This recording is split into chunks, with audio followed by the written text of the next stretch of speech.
thing right now. Rise and shine, it's a beautiful day. I am alright.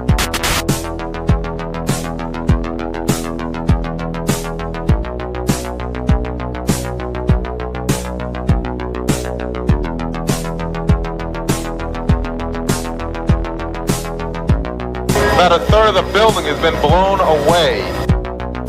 This is the bridge to the white light.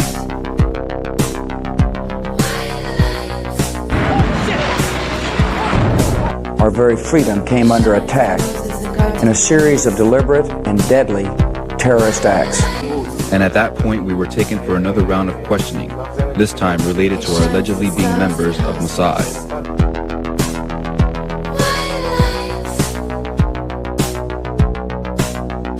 It's crazy evil.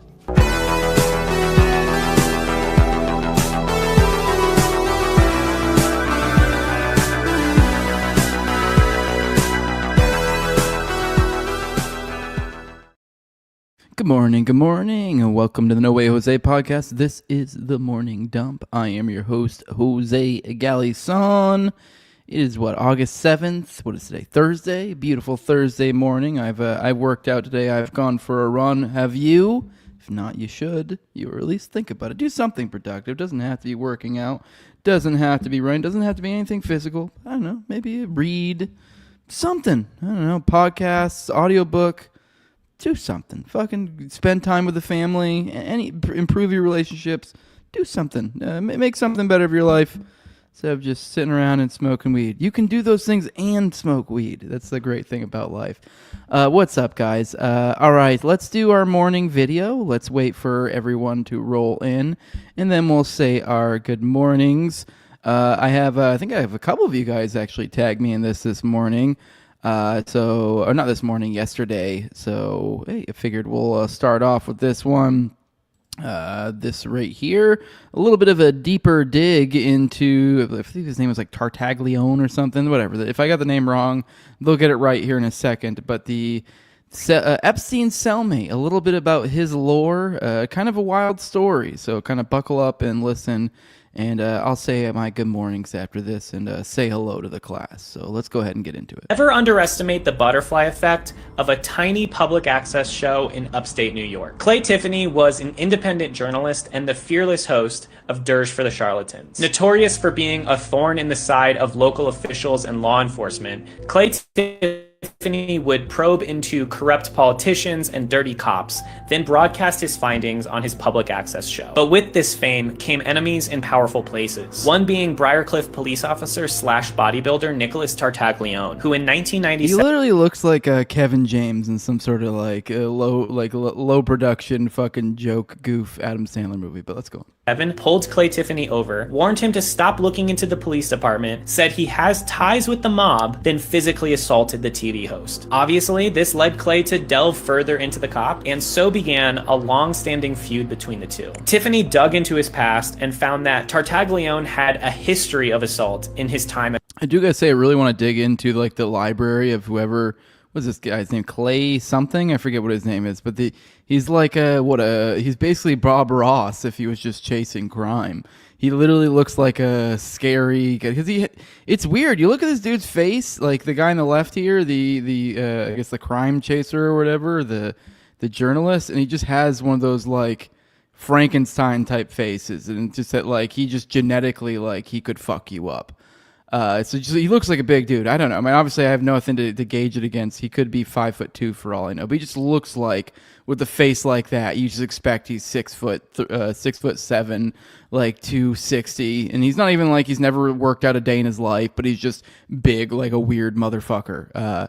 That's what that guy on the left looks like. So, anyways, I kind of want to dig into this guy. It seems interesting, and I know he's clearly got balls of steel, but let's keep going. Feud between the two. Tiffany dug into his past and found that Tartaglione had a history of assault in his time as a police officer. Clay Tiffany, that's his name. Clay Tiffany would slam him and the BPD on Dirge for the Charlatans, and in retaliation, Tartaglione would find him and beat him up. This happens at least 4 times, with the last confrontation putting Clay in the hospital. He would host the next episode from his hospital bed. Clay sued the police department, winning a big settlement, but Tartaglione was never charged or found guilty of a crime. Until this story goes somewhere I never could have predicted. Clay Tiffany passed away in March 2015 of natural causes, and the following year, Nicholas Tartaglione was arrested after killing 4 men over stolen drug money and burying them in a mass grave in the woods. Tartaglione, now facing a life sentence, has been behind bars since his arrest, where in 2019, he was the last person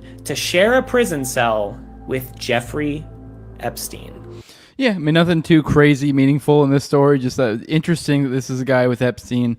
I know we've talked about him before, but we've never honed in on this, this lore. I just thought that was particularly interesting that he had this whole back and forth between some sort of TV journalist. But all right, let's say our good mornings. Let's check in with y'all. What is up, people? Good morning. Swedish Doom Goblin, you have one of the funnest usernames out there. Although I do feel like it either speaks to a tortured soul or an inside joke. I'm not sure which.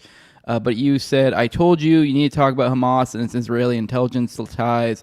Now look, an IDF soldier has come out and said on the Israeli news channel saying they were told to stand down on the day. Now I will go ahead and give you a little bit of a spoiler for later in this episode. Although it's not one of the main topics, so I mean, maybe it might get shuffled off to tomorrow, depending on how well I manage time. But one of the things had something to do with October 7th and the stand down order, so it might be that might get a little bit at what you're talking about. So, but otherwise, I do agree. You're probably correct. I mean, feel free. I don't know if you follow me on socials. Feel free to tag me and stuff if you feel like, oh shit, this is something you should check out. I'm very apt to bring that sort of stuff on the show. And if anything, I haven't brought this up more out of forgetfulness than anything, because it just hasn't, one of these days, who knows, I'll be like, oh yeah, and then I'll sit there and bookmark a few different things and have them prepared for, something like this, but it hasn't crossed my mind. The way this show works, this is an info dump. I literally throughout my day, as I'm doing stuff with my kids and family stuff, I bookmark stuff and I go, I'll check this out later, and then I do it with you guys here, and this is what keeps me true and keeps me on, like, paying attention to what's going on in the world.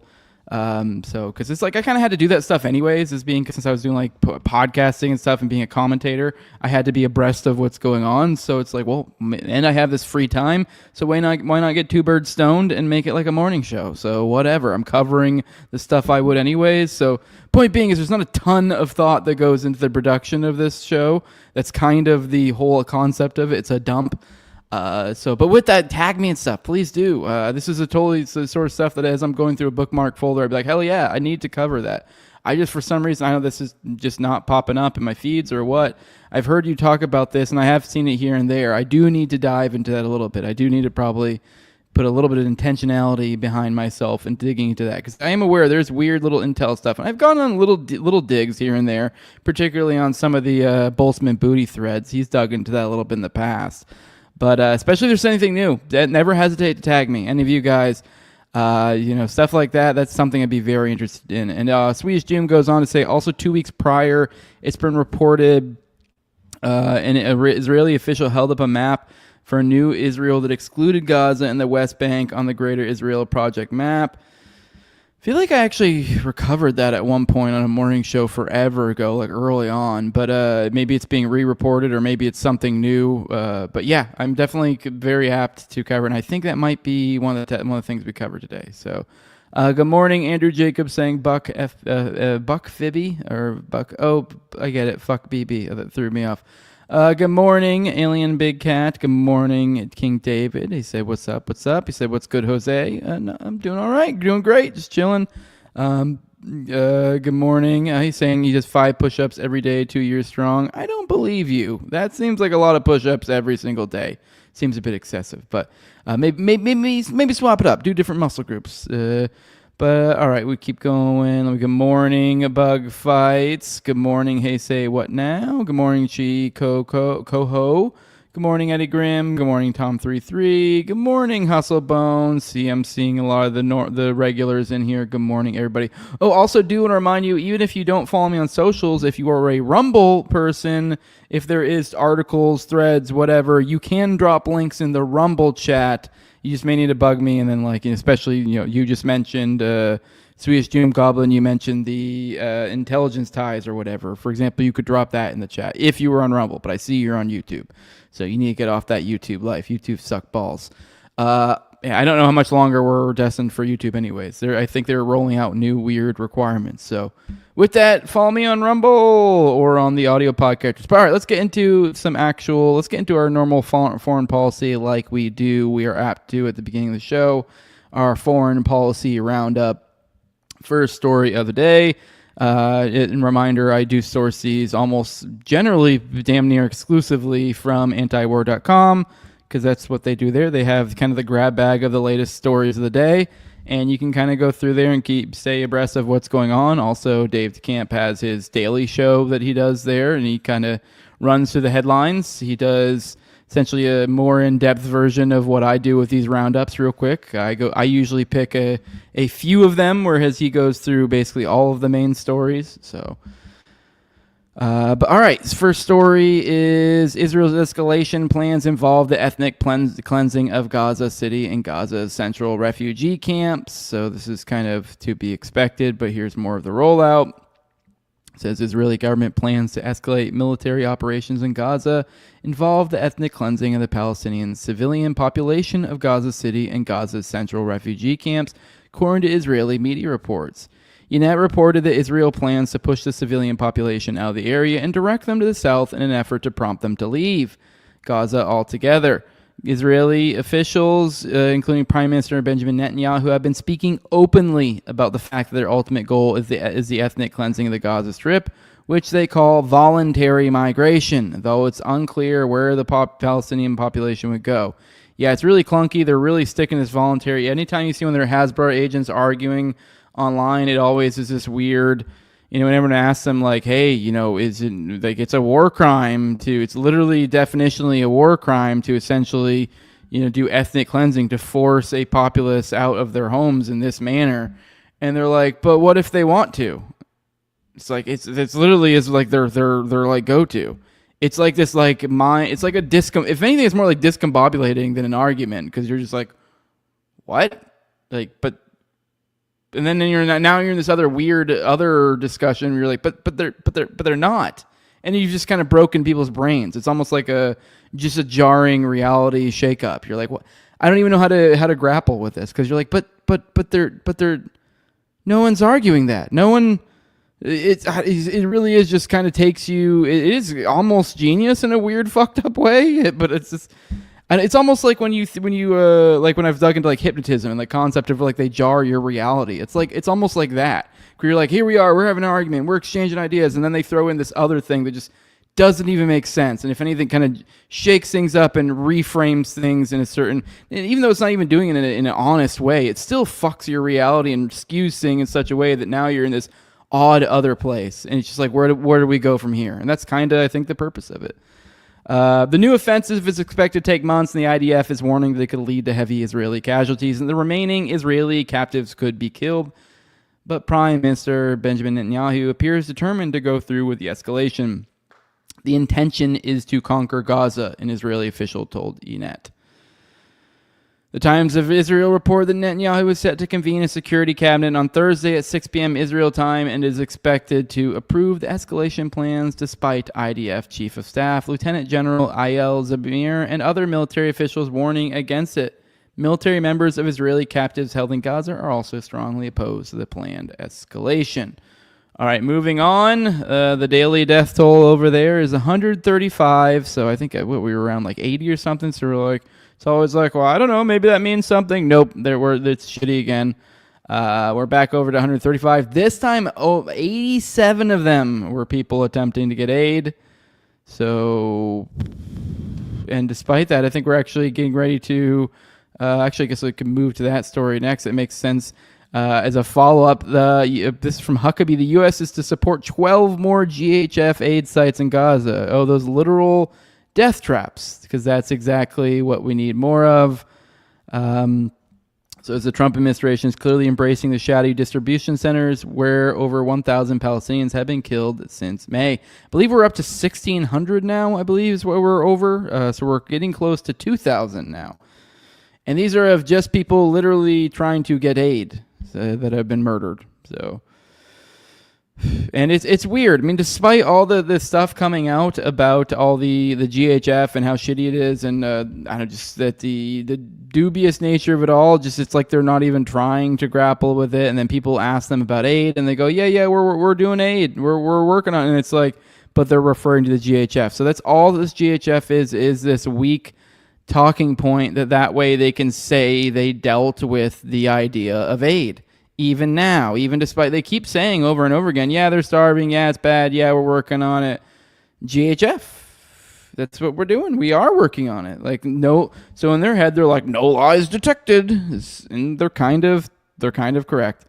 So, U.S. Ambassador to Israel Mike Huckabee said on Wednesday that a controversial American contracting firm tasked with delivering aid in Gaza is expanding operations from the 4 hubs it is currently operating to 16. Israeli forces have killed more than 1,000 Palestinians at or near aid centers run by the U.S. and Israeli-backed Gaza Humanitarian Foundation, leading to humanitarian organizations and 21 U.S. senators to call on the GHF to cease operating. The immediate plan is to scale up numbers of sites up to 16 and begin to operate them as much as 24 hours a day to get more food to more people more efficiently, Huckabee said. I will say maybe that'll be improvement. I mean, I'm not saying, I mean, maybe. I don't fucking know. I mean, according to, from the interviews I've seen with Anthony Aguilar, he swears up and down the GHF, nothing about it can be fixed. And sure, I mean, I'm open to that idea. I really do think it's retarded. Just let UN in. Like, that's what they're for. I mean, far be it for me to be stumping for the UN, but this seems like this is just an obvious attempt to control the situation and, if anything, contribute to the murder. But I guess it's still to be, in the interest of fairness, I don't see why it wouldn't theoretically be possible. Maybe there's other ways to set up different sites in different ways. I mean, sure, being under GHF, I don't think it's going to necessarily explicitly make it fuck up, but it's probably going to. So, I mean, they've not shown a good track record. It's also just the idea of just let them, I don't know, just let the UN do it. That's what they're for. I mean, there's no reason not to let the UN do it. I guess unless you're worried that people are going to start documenting war crimes, because yeah, that's probably what would happen. All right, let's move on from this one. We also have Netanyahu host 20 AIPAC-sponsored House Republicans in Israel. So during this recess, I believe maybe we talked about this yesterday on the Morning Dump, if not on Already Dead. Talked about Mike Johnson and others being in Israel. Well, here's a photo of a bunch of them in Israel on their recess. This is, hanging out with Netanyahu. That's the priority right now. When they should really be hanging out in their districts, and I think a number of them did imply they were going to, if not straight up say they were going to be hanging out in their districts, yet here they are. Israeli Prime Minister Benjamin Netanyahu said on Wednesday that he hosted a delegation of House Republicans who were in Israel on a trip organized by the pro-Israel lobby group AIPAC as members of Congress are flocking to the country amid their August recess. Prime Minister Benjamin Netanyahu yesterday evening met with an AIPAC-organized delegation of Republican members of the Congress. The Prime Minister briefed the members of Congress on the war in the Gaza Strip and commented on the issue of the humanitarian assistance and the mendacious campaign being waged by Hamas against the state of Israel. So AIPAC Tracker, a group that tracks the donations to U.S. lawmakers, identified 20 House GOP members from a picture posted online by Netanyahu's office. So then we see Mike Johnson is also here as well. I probably should have found this tab because it was kind of wild. Although it was a little bit lengthy, so I feel like, whatever. I don't really need to show it to you guys anyways. You can hunt it down yourself. But apparently he also was at some weird-ass presentation of essentially apocalyptic intent. Essentially some shit to do with the red heifers out there. He was part of some big spooky talking about the building of the next temple and just weirdness, just very into that realm of that creepy whatever the fuck that is. They're very much leaning super heavy into it. And it's getting creepier and creepier. But yeah, that's going on over there. Also, we got a Trump-Putin meeting could be happening soon. So a White House official told ABC News that President Trump is holding a face-to-face meeting with Putin and that it could happen as soon as next week. So, I mean, I don't know much more we need to go into that. I mean, it's good they're doing face-to-face, but I have no real... I don't know. I don't think anything will happen of it, so we'll see. We'll see. Fingers crossed. All right, here was this interesting story that a photo essay that you guys can look through. We'll probably maybe scroll through a little bit of warning. It is going to be a little fucked up, but this is portraits of survivors of the pager attack on Hezbollah last year, which this is the one that we always get pointed to of like, oh, wow, look how fucking cool what Israel did was. And it's like, okay, well, these were human lives. And I don't know, for one, what was it on Hezbollah? Which I don't know a ton about Hezbollah. My understanding is, if I recall correctly, I believe Hezbollah was formed in response to Israel and rampaging across the Middle East in order to protect And sure, I mean, I'm sure I'd have issues with how Hezbollah operates and such, but they've kind of served a historic role to do that, to protect. That's kind of essentially they were a militia of sorts, I believe. Which I think it kind of makes sense more since they kind of come from an older era of where they were less focused on states and more militias. So maybe it's something of that era essentially. But yeah, I mean, it's Hezbollah. The idea that we're supposed to be these great villains, I don't know. I haven't been particularly convinced of that. I'm not saying they're my friends, but this idea that so we can just willy-nilly explode them. Because from my understanding, this pager attack too is they were basically all home where they're at and about, and essentially they had pagers, which were to some degree or another supposedly were supposed to trust me, bro. That these only went out to Hezbollah people, and they exploded them. And I guess at the time, I believe they were dealing with I know there was Hezbollah skirmishes, I believe, going on, I think in Lebanon, perhaps. Maybe in other places, but essentially in response to Israel's aggression. And they did exactly what you would think they would do, react with hostilities as any militia would do for their homeland. And in response, the international community, if anything, claps like seals when these sort of things happen, which is, to me, this seems like probably, I mean, I don't know, maybe this isn't a war crime, but I don't know, this is just fucked up. Like I don't know. You're just kind of proving the point of what pieces of shit Israel is. There were all sorts of reports of little kids getting blown up and shit.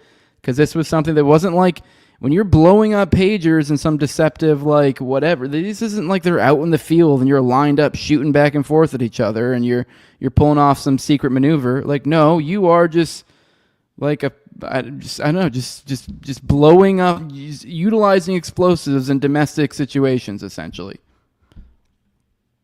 So there were some photos of this. I don't know. We can scroll through a little bit, just kind of let you know this is something the Associated Press put out. Which pretty messed up. A lot of women you can see, obviously, because let's be real. I mean, I don't know. I mean, there was kids where you see where they were handing it to their parents and stuff like that. So just kind of they're showing the reality of this. And this is a shit that we got told over and over again how cool it is. Oh, look how they can.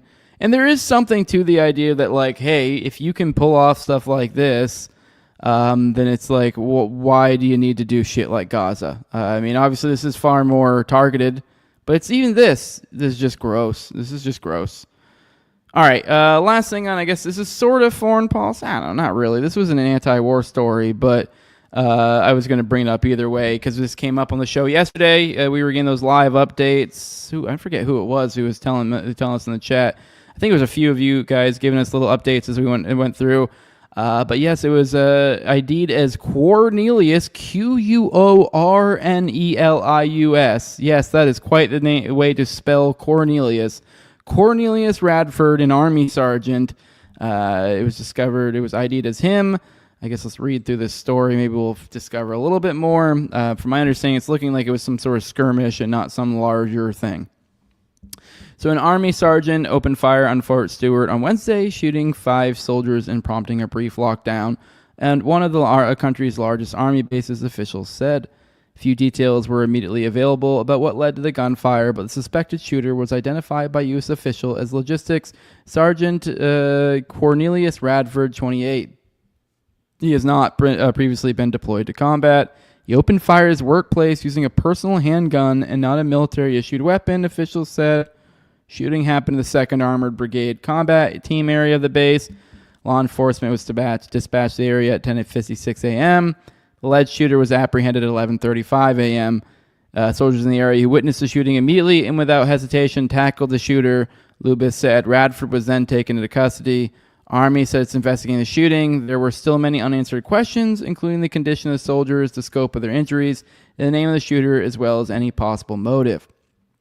The Army won't release names pending notification of family members, and they won't speculate on motive, Lieutenant Colonel Angel Tomko said in a news conference. And I will tell you from my time when I was in the military, they are gay about that shit. They are weird. We probably won't get any details about this for a while in any sort of public capacity, because they're very hush hush whenever anything like this happens. Now, does that mean there was something spooky that happened here? Maybe not. I mean, I don't necessarily think it implies one way or the other. This is just what they do whenever there's any sort of, especially any sort of, anything like any illegal import or someone getting hurt or dead or whatever. There was a guy who, when I was there, who got crushed by what's called the boom that's on the aircraft. It's like essentially the refueling boom to do like in-air refueling. Like they were in the supply thing, and the person had like on the thing, and it literally dropped the boom on a person. And like I remember when I was curious about information then, and being have to be like, nope, there's like no information for a long time. I don't know the details. There's probably, I bet you JJ Advance, I believe he was security forces. So anyone knows him, he'd probably know, but I don't think it necessarily means there's anything spooky here. I mean, I don't know. It seems like it could. Who knows? Maybe something spooky is going on here, but it's also just as likely just some weird-ass skirmish. But anyways, they're saying all 5 victims are in stable condition, expect to survive. 3 of them had to have surgery. They're all treated on site and moved to the Army Community Hospital for further treatment. Some of the wounded were also taken to Memorial. Okay, whatever. All right, so they're all good. It seems like they're all good. Not really anything else I don't think there's anything else interesting in there of import. But all right, yeah. So that's seemed like probably a big nothing burger. I'm glad that that's all it was. And all right, I'm glad yeah. All right, let's roll through the chat, see what you guys got to say, and then we'll get into the latest on the Epstein nonsense. We'll make fun of some people, have a good time. Let's roll through. All right. Good morning, Doc Tori. Good to see you here. You're a little bit late. Missed my good mornings, I think. Oh, I just swallowed weird. Oh, give me a minute. Oh, that was awful. Oh, you ever like swallow like I was drinking my coffee and it's weird. It's like, oh, okay, that was odd. Feel like I got to burst the pipes or something. All right, cool. Up those like buttons. King David's concerned with the amounts. I am too. Give me money too as well while you're at it. All right. Shayuon, did you touch on the sergeant that shot? Yeah, just what I just did just now. Shot 5 people at Georgia military base yesterday. Yeah, I'm covering that right now. Apparently, Tony Chin says the injured were used as selective target practice. The injuries were consistent to specific areas of the... Oh, you're talking about food aid. I thought you were talking about... this, the shooting we were just talking about now as I'm going through these... I was very confused for a second. I was like, I thought you were giving me some crazy conspiracy that, like, the people shot by Cornelius here were being used as some sort of spooky... Like, this was some coordinated, like, they were using it for target practice. Like, what? No, okay, you're talking about the food aid things. Yes, that is what the going thing I've heard. The reports from the hospitals are things like that. They're seeing trends of essentially certain areas with wounds. So the conclusion there being like it seems like almost as if there's, I don't know if it's it's today's leg day, ha ha ha, and they shoot legs, or if it's like I don't know how it would work, but it looks like to some degree there's a targeting, like you said, like a target practice, unfortunately. Yeah, it's sad. Good morning, Fire Pixie. Good morning. And Swedish Doom Goblin, I guess the game Watch Dogs with exploding hacked electronics was art reflecting reality. I don't remember that game. All right. All right, good morning, JC. Good to see you joining us. Good morning, Demon Hunter Bear. He says, at least we know the gun he used wasn't a SIG P320 because that might have stopped him before he got started. Well, if I was super into the gun community, I'd probably really like that. I bet you there's some gun nerds out there laughing. All right, let's get into the yuck at the... No, it wasn't the yuck at the bottom of the coffee, Tom. What it was a weird... It was actually in the middle of the coffee. It was a weird swallow. Like I put too much... weirdly put too much pressure in when I swallowed. It was odd. I felt like my throat was about to burst. All right, let's get into the latest in the Epstein stuff. Here's what our fearless leader has to say about it all. Vice President Vance hosting a gathering this evening to talk about how to respond to the Epstein situation. Is he working on what? Is he hosting some kind of gathering of top advisors this evening to talk about how to respond to the Epstein situation? I don't know. I could ask you that question. I don't know of it, but I think here's the man right here. I saw it reported today, and it's completely fake news. We're not meeting to talk about the Epstein situation, and I think the reporter who reported it needs to get better sources. Look, the whole thing is a hoax. It's put out by the Democrats because we've had the most successful 6 months in the history of our country. And that's just a way of trying to divert attention to something that's total bullshit. Okay? Yeah, please.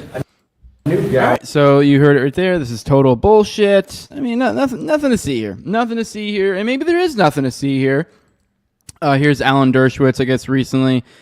He agreed as well. Let's see what he has to say. The guy, but I never had anything to do with the disgusting stuff. And as soon as I found out about it, I blocked him from my club. So then why isn't he saying, I don't want to hear anything else? Put it out. He's wrong. I don't know why he isn't leading the campaign to put things out. There's nothing in there. I know what's in the files. There's nothing in there incriminating in any way, as far as I know, about Donald Trump. The guy, but I never had anything to do with the disgusting stuff. All right, so Donald Trump. Okay, so not Donald Trump, but Alan Dershowitz. Nothing to see here. Nothing to see here. Okay, well, that seems to comport to what he said for a long time.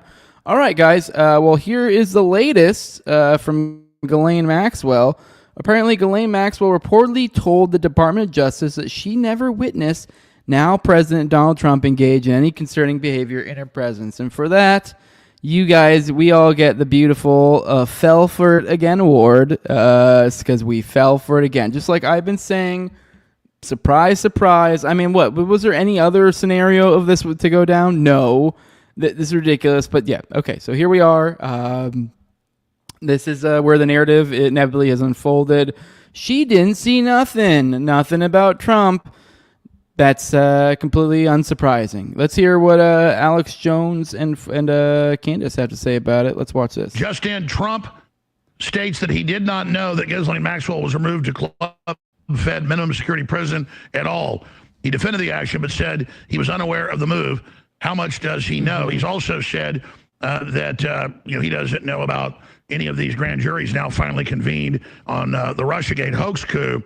So here's this clip. I want you to, in closing, respond to this. Questions for you. One, were you aware of and did you personally approve the prison transfer for Ghislaine Maxwell that your Justice Department? I didn't know about it at all. No, I read about it just like you did. And do you believe that she is? It's not a very uncommon thing. Do you believe that she's credible to be listening to? Your Deputy Attorney General sat down with her recently. Well, let me tell you, he's a very talented man. His name is Todd Blanche. He's a very legitimate person, very high. I just a very highly thought of person, respected by everybody. And I didn't talk to him about it, but I will tell you that whatever he asked would be totally appropriate, and it's not an uncommon thing to do that. And I think he probably wants to make sure that, people that should not be involved or aren't involved are not hurt by something that would be very, very unfortunate, very unfair to a lot of people. And now... Yeah, a lot of people. We're worried about the people, the unfair thing that could happen to people that get unfairly maligned if information comes out. Ghislaine Maxwell told DOJ Trump never did anything concerning anything around her. So people are saying this doesn't look too good, Candace, but I never saw any evidence of Trump as she's saying. So why red carpeter because somebody in his orbit is connected. Absolutely. That's what I'm saying. It feels like they went in there and, will you agree to say this, say that? We'll move you to a nice cushiony prison, so you can live out the rest of your sentence. He's going to pardon her, by the way. That's coming down the pipeline. And like I said, it's just sad to see this. It genuinely makes me sad because I devoted so many years to getting out there and campaigning for Trump. I truly believed him. And I just feel like the scales are falling off of my eyes here. And I'm just realizing there is no entity that has more power than the Israel lobby in America and all around the world, by the way. France is fighting this too. People locked up for anti-Semitism for telling the truth. Like, you can literally go to prison if you tell the truth, if it points to a larger conspiracy about who has control. So it's not just America that's fighting this. But I don't know. We have to look towards the future. People that are willing to stand up to this are the people that should be platformed. And I think in the future, it will become a litmus test. All right, and I don't know. I guess I have a whole other minute of, promos for Alex. But okay, it's a lot there. It's not looking so good, not beating the allegations, I would say. Here's more from Glenn Greenwald. I thought this particularly interesting. He's reporting on the reporting of a Times of Israel blogger. I guess he's saying that they strongly suggest and then threatens that leaks about Trump's involvement with Epstein are Israel's punishment for Trump's refusal to bomb Iran more. He warns it really doesn't pay to start up with Israel. So let's go ahead and read this. This is from this guy's blog of Yosef Janowski. So it goes, Trump and his administration criticized Netanyahu and Israel. And now the Epstein files are haunting him. He says, for a long time, the files had subsided in the background. They weren't considered to be much of a threat to Trump, but all of a sudden, right after he started up with Israel, the files surfaced and they seemed to be overwhelming him. Trump blasted Bibi after shrapnel hit a church in Gaza. The church is in a war zone. It was not targeted, rather shrapnel from a nearby explosion hit it. Still, Trump berated Bibi and demanded that he publicly express regret. Huckabee also chimed in, blasting Israel for withholding visas from evangelical groups. Seems that Israel wants to first ensure that the groups don't plan to missionize. But Huckabee seems insensitive to Israel's concerns. Trump decided to bomb Iran's nuclear sites, and that's commendable, but reports later surfaced that he rejected the option to bomb for a week's time in order to finish off all the sites. So he didn't commit. So apparently there's the claim here is that there were reports that they were tried to put on the table a weeks long bombing campaign, and instead apparently the claim here is that the implication is the Trump campaign opted instead to just go for a couple bombings of the nuclear sites. Now back to him. It says, thus only Fordo was severely damaged while other sites had only minimal or no damage. And he goes, and now some old files are threatening him. Perhaps Trump will realize that it really doesn't pay to start up with Israel. Perhaps those implicated in the files will express contrition and regret. Because when, by divine providence, things that were hidden become revealed, it enables people to correct their mistakes and to endeavor to live their lives properly the way God wants them to. That last little bit was weird, very creepy. But yeah, definitely this feels very weird. All right, so that seems like the Times of Israel is sending a not so subtle implication that they think that these are because he didn't go far enough. Is this true? I don't know. It's really, there's a lot of information swirling around. It's hard to get a bead on which little bit is true. Now, if you guys may have noticed, one of the things Trump was being asked about in that clip we played earlier was about a meeting. So apparently there has been a reported meeting that was yesterday it was supposedly supposed to happen. Now, I'm not sure if it did or did not. Now, obviously, JD in that clip denied it, but it was being widely reported just about everywhere. And then even despite, I guess, after the fact, JD denied it. So I don't know. I don't know what to make of it.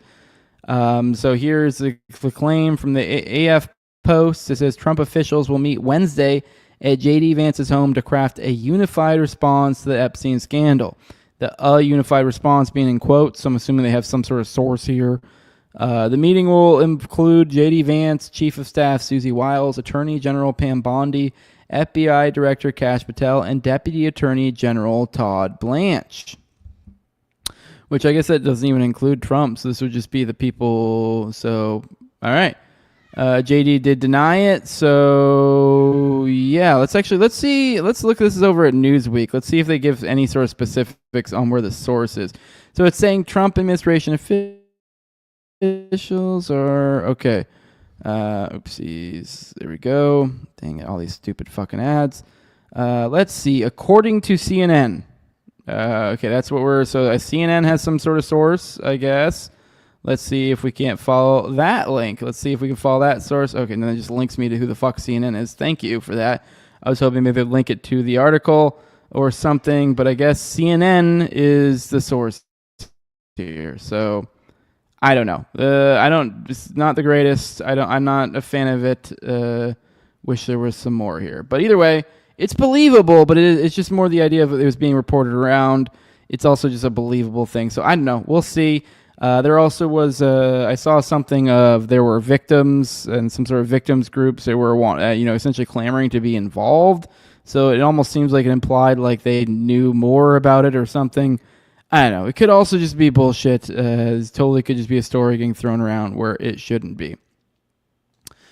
All right, and while we're on these weird, spooky kind of connections, here's one I've sat on for a while that I meant to bring up, and I feel like it fits. We were just talking about J.D. Vance, and I really feel like while you may not be able to put a bead on the specific connections or who is what, but you're really starting to notice that the concept of the big club and how you're not in it type thing. And here's another example of such thing. I know we've heard there's always those few different characters that are kind of spooky that you hear about. Oh yeah, did you hear about how they missed their plane or they were an hour late for this or whatever, and as such they missed 9/11 but their entire company or whatever the different lore is for the different persons. There's a few different people this applies to. Well, apparently this applies to Peter Thiel as well. Apparently he was in New York on 9/10, the day before 9/11, for a meeting with Morgan Stanley, and he coincidentally missed dying on United Airlines Flight 93 by hours. And then, so let's go ahead and read this, where this is from. This is from The Contrarian, Peter Thiel in Silicon Valley's Pursuit of Power. So let's read the highlighted portion here. It says, as PayPal was preparing to file to go public, Thiel traveled to New York with Chief Financial Officer Roelof Botha for a meeting with bankers from Morgan Stanley. It was September 10th, 2001. The meeting that afternoon was a total failure. PayPal confused the bankers. Was it a technology company or an unlicensed bank? They wanted to know. And neither man cut an especially impressive figure. Thiel was a 33-year-old conservative political wannabe. Botha was, at 27, absurdly young and inexperienced for a public company CFO. The Morgan Stanley bankers indicated they weren't interested, and Thiel and Botha took a car to JFK International Airport in the rain, feeling dejected. Their sense of misery grew when their plane, the last United flight of the day, was delayed for hours on the tarmac. Eventually, the crew offered passengers the option to disembark and take a morning flight, but Thiel and Botha opted to sit grimly and wait while several passengers elected to get off. They eventually made it home to San Francisco early the next morning. Hours later, Thiel learned that a San Francisco-bound United aircraft from Newark Airport, flight number UA-93, had been hijacked and had crashed in a field in Pennsylvania. It seemed possible at least some of the people they'd been with the night before were now dead. Okay, I don't know. Okay, it doesn't... I guess it's implied there. Am I retarded? It didn't really specifically say that it was his flight, although it implies it could have been his flight. I don't think he even knows. Okay, well, this seemed a lot more crazy than it was. It seems like there's a possibility perhaps he missed a flight, but either way, okay, I guess kind of interesting one.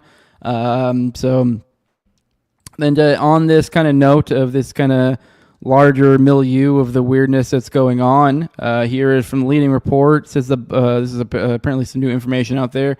Reportedly, the Biden camp is ready to drop dirt on Kamala Harris if she comes after him in new book, per Mark Halperin, which apparently Hunter Biden's done another interview recently. which I don't know, kind of interesting fella. So he's getting active again. So I don't know what that means. I don't know. We're in a weird time. I'm interested where politics are going because it really is. I mean, we just talked about yesterday, how this whole nuclear back and forth between Trump and Nemedyev or whatever his name is, and how I believe Nemedyev was even making implications that they probably have some sort of something similar to like an Epstein blackmail on Trump, and kind of like, hey, dude, maybe simmer the fuck down. Like, this is where we're at in world politics. It's almost like the cat's kind of out of the bag, and I don't know. It's just interesting. It's I don't know, a little bit refreshing, a little bit almost too much. Like, you shouldn't be this comfortable just doing all this out in the open. For example, are you aware that Les Wexner recently bought Obama's summer home? You know, the one where that fucking his chef died at recently? Well, Les Wexner, you know, the guy who gave his power of attorney to Jeffrey Epstein? Yeah, he now owns Obama's summer rental home. It's just a weird, what a small little world we're in. And then I guess just continue further going down this rabbit hole of just these weird connections that I just cannot help but notice, and perhaps the implications that may come from them. Here's Cory Booker. There's a video of him from 1993 in Oxford, and this is Rabbi Shmuley riding Cory Booker on Purim. So this is their Purim little holiday. You know, the holiday that where they, I don't know, they dress up like, they dress up like, this is the one, the Purim was the one where you get all those creepy videos of Shmuley where he has like, with his kids, and he had that weird Jew nose. It's like, I guess kind of like Halloween would be a way to explain it. Like, anyways, it's kind of, if anything, it's almost like a debaucherous holiday, I guess is a way to be described, is my understanding. But yeah, this is him on Purim with Cory Booker. So let's watch this.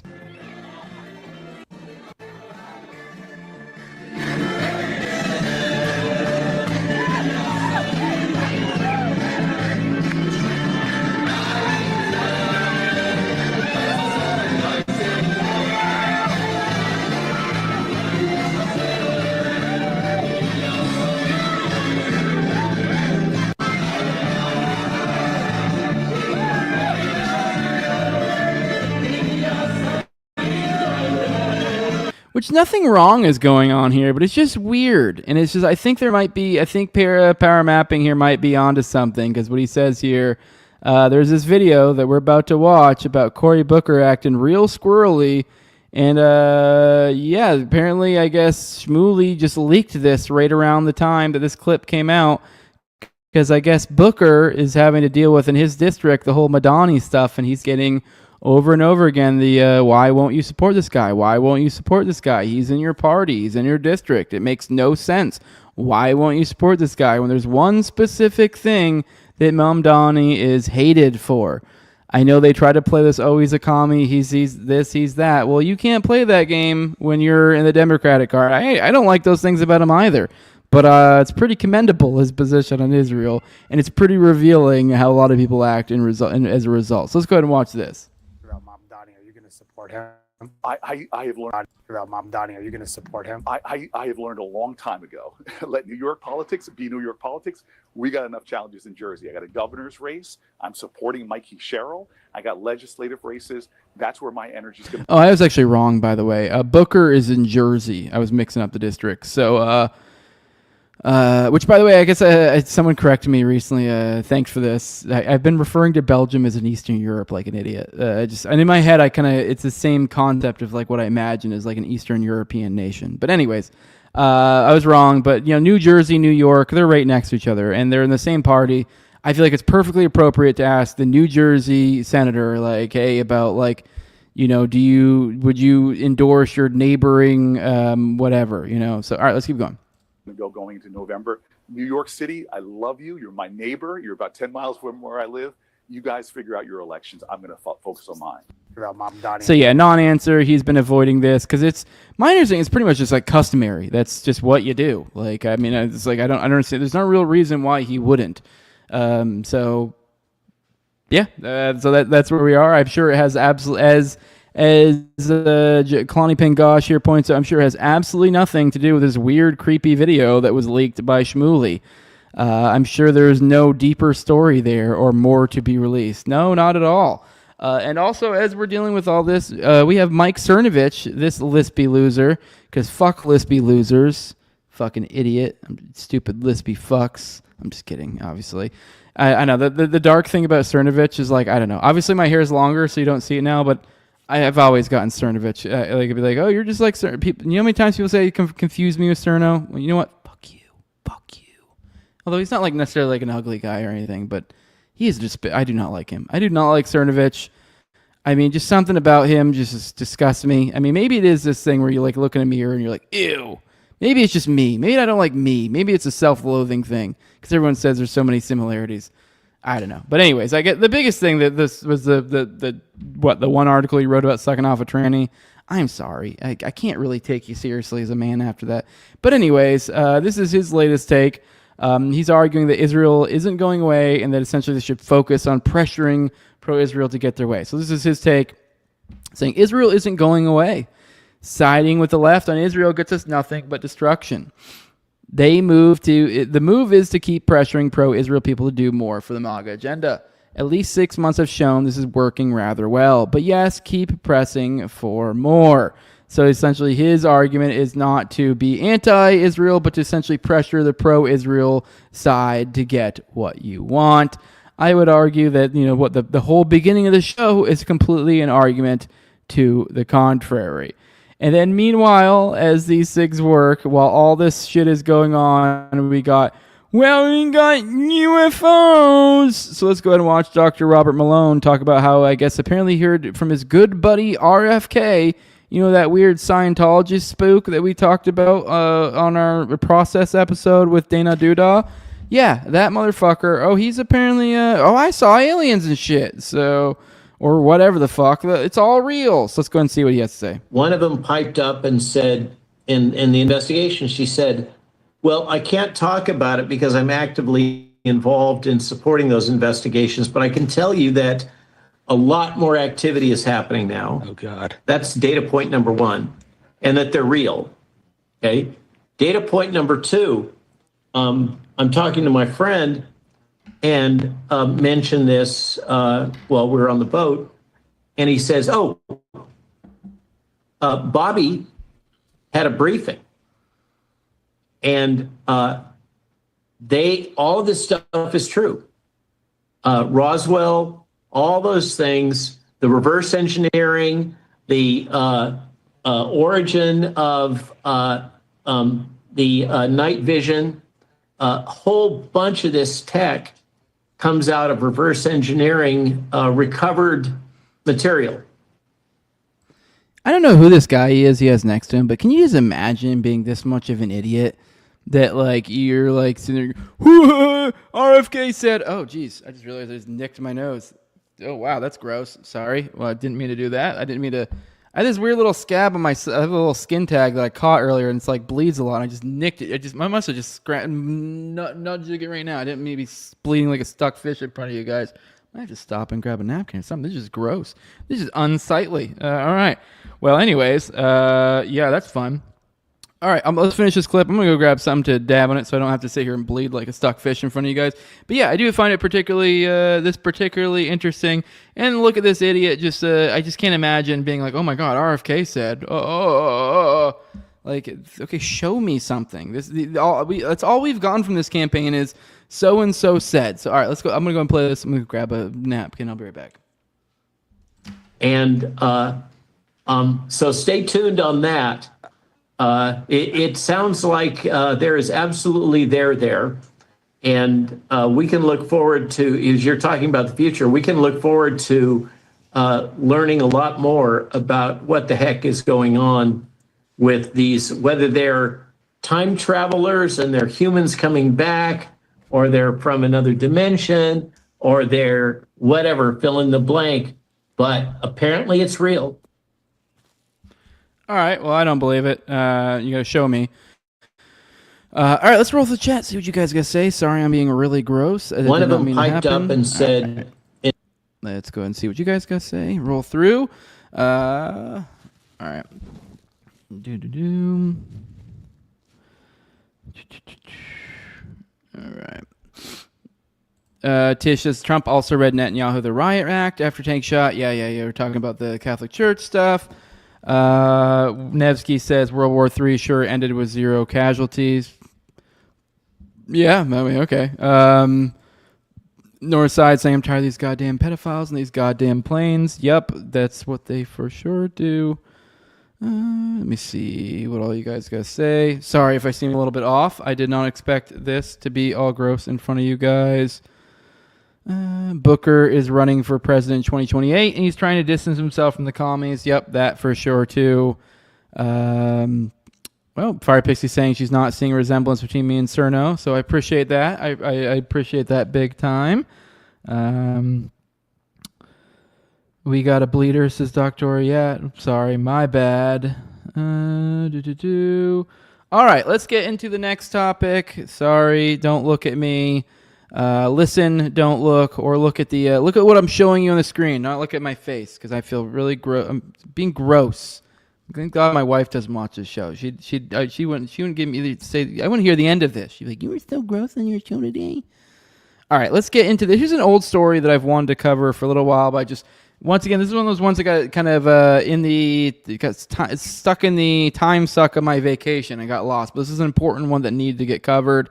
So let's go through this. This is from Ken. It says exclusive. Medical examiner collected Trump shooter's bile and hair, but omitted results from toxicology report. Says last October, headline USA exclusively obtained the autopsy and toxicology reports for alleged Trump shooter Thomas Crooks after a months-long legal battle. At the time, the toxicology reports didn't seem to indicate much about Crooks' state of mind. They showed that he had elevated levels of lead. All right, that was a stupid joke. But he wasn't on any drugs of abuse. As Headline USA noted back then, the exam didn't include results for other drugs or therapeutics. However, roughly 9 months later, an online sleuth noted this publication about apparent anomalies in the report. The online sleuth, an anonymous Twitter account at TJPHAGER, noticed that Crook's toxicology exam is missing the results for 3 specimens that were taken from his body. 8 millimeters of heart blood, 3 milliliters of bile, and an envelope of hair. These specimens were labeled items 3, 7, and 8, respectively. And then he says, sure enough, items 3, 7, and 8 are not listed in the toxicology report's finding. Instead, the findings only include results for 3 separate containers of heart blood, a vial of urine, and 1 milliliter of eye fluid. So, like, when I'm saying they don't have those, like, they don't have, like, even a individual sample. So it's not like, when I'm saying here, at least what I'm understanding here is when I'm saying, like, 3 milliliters of bile, that doesn't mean there's, like, another 10 milliliters somewhere or something. Like, that's all. I think it's what they're saying is, like, no, that's, like, all that they do. They essentially... So it sounds to me they had 8 milliliters of heart blood, 3 milliliters of bile, and an envelope of hair.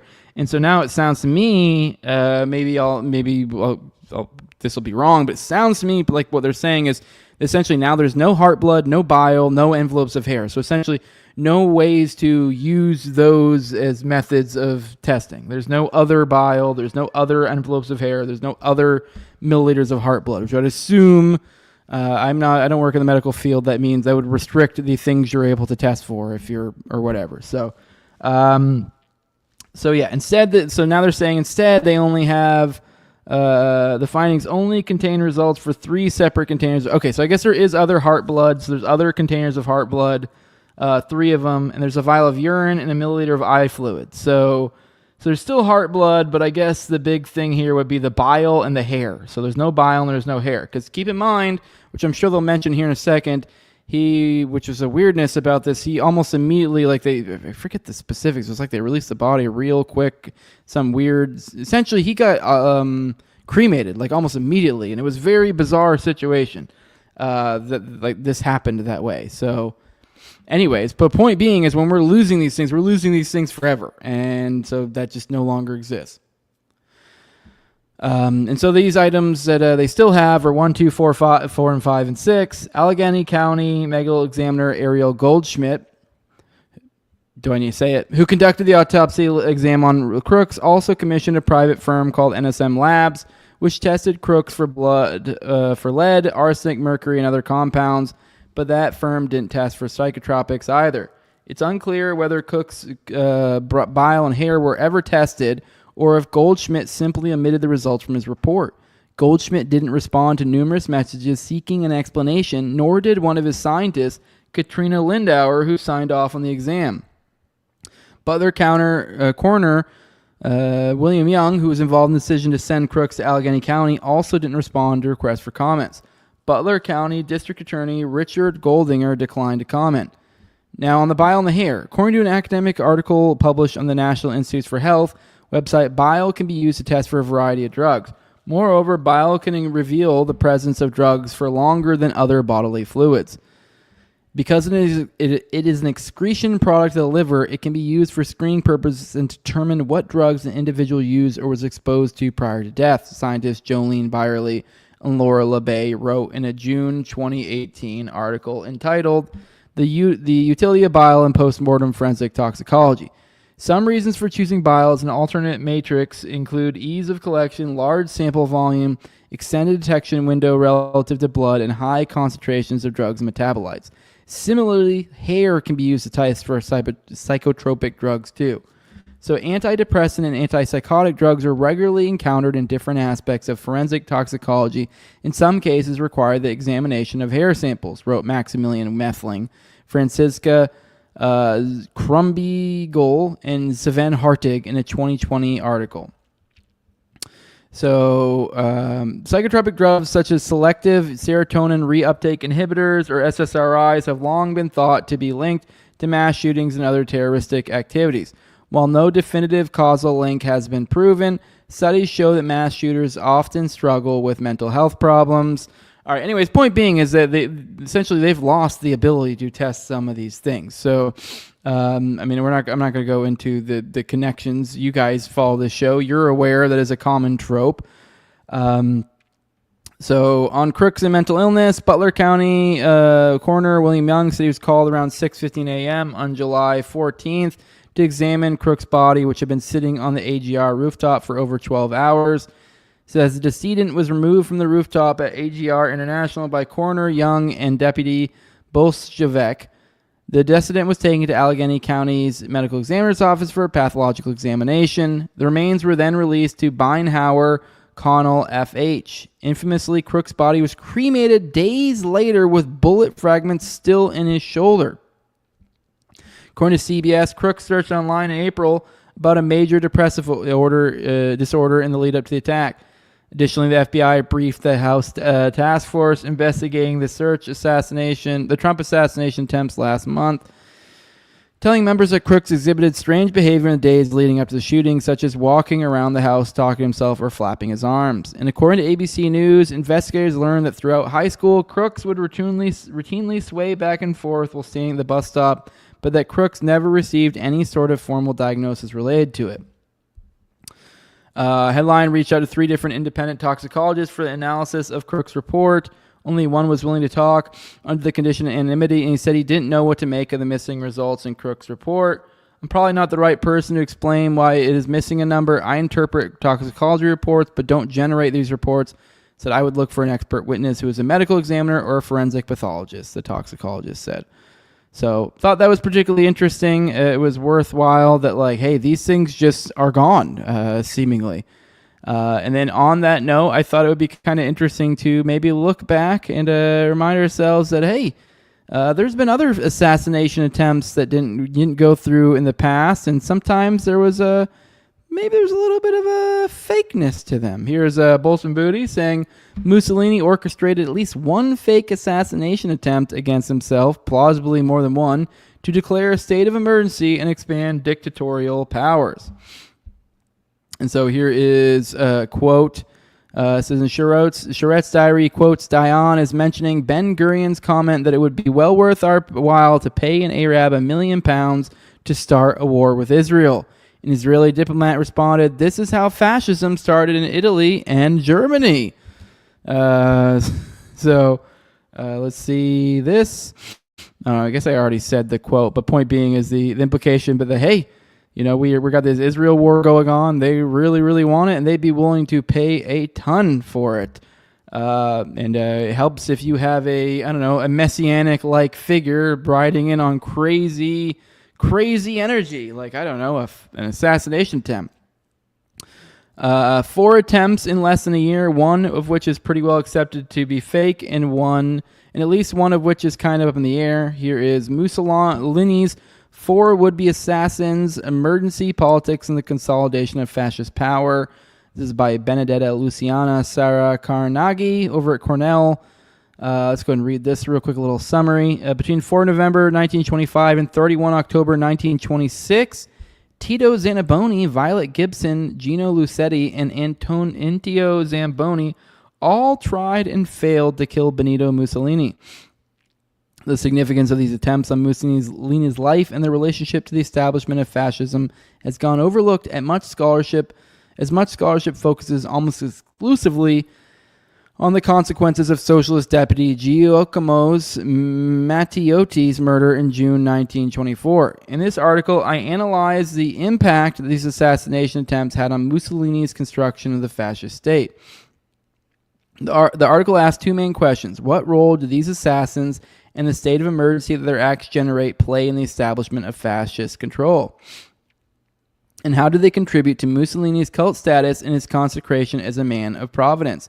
I argue that the failed assassination attempts were instrumental in allowing the fascist regime to create a state of emergency and to capitalize on a fabricated demand for crisis management. These attempts fundamentally structure the conditions of the regime's consolidation of power, including a vast expansion of laws that dismantled the liberal state and established the fascist dictatorship. Says after, Booty goes on, he says, after one of the attempts, he went around with his nose bandaged, just like Trump did with his ear. In one of the likely fake attempts, someone took a pot shot at him from a crowd, and then a bunch of black shirts immediately rushed him and lynched some random 15-year-old who probably didn't do it. That's what resulted in the creation of the Italian secret police. He even used one of the attempts to fuck a kid, is what Booty says here. Let's read this. What is this at? So it says the result was extremely powerful. The more Mussolini's body was at risk, the more the Italians' worshipful adoration grew.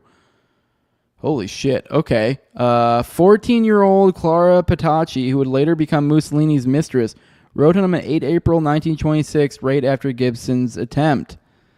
It says, Duce, my most beloved Duce, our life, our hope, our glory, how can there be a soul so wicked to try to deprive our beautiful Italy of her glittering destiny? Oh, Duce, why wasn't I there? Why wasn't I able to strangle that woman assassin who wounded our divine being? Duce, I would so love to rest my head on your chest that I might hear the living beats of your great heart. When I heard the news, I thought I would die because I love you deeply, like a little fascist of the first hour. I don't know, like a little fascist of the I don't know, that's funny. Like a little fascist of the first hour. That's me, a small but ardent. It's not less funny when you realize the context is a 14-year-old declaring their love for an adult man who is definitely ends up taking advantage of her. Anyways, me, a small but ardent fascist with my favorite motto, which sums up the love that my young heart feels for you. Duce, I offer my life to you. So her devotion for Mussolini was such that she kept her promise. Looks like this guy has a lot in common with Trump. The regime brilliantly succeeded in finding its legitimation through the citizens' political demand for security, which was generated by a state of emergency induced by the regime itself. This sort of thing would never happen in our enlightened 21st century, of course, says Booty. And then he mentions, he implies Italy, which I guess here's always a good time to bring up this clip. This is an interesting clip from the Years of Lead. This is Vinci Guerra, a Gladio operative in prison for a bombing in Italy that killed 3 cops, succinctly and elegantly explains the strategy of tension, the political logic behind a great deal of state terror. Oh, I forgot this is in a different language. I'll have to read it for you guys. Because we had to attack the civilians, people, women, and children.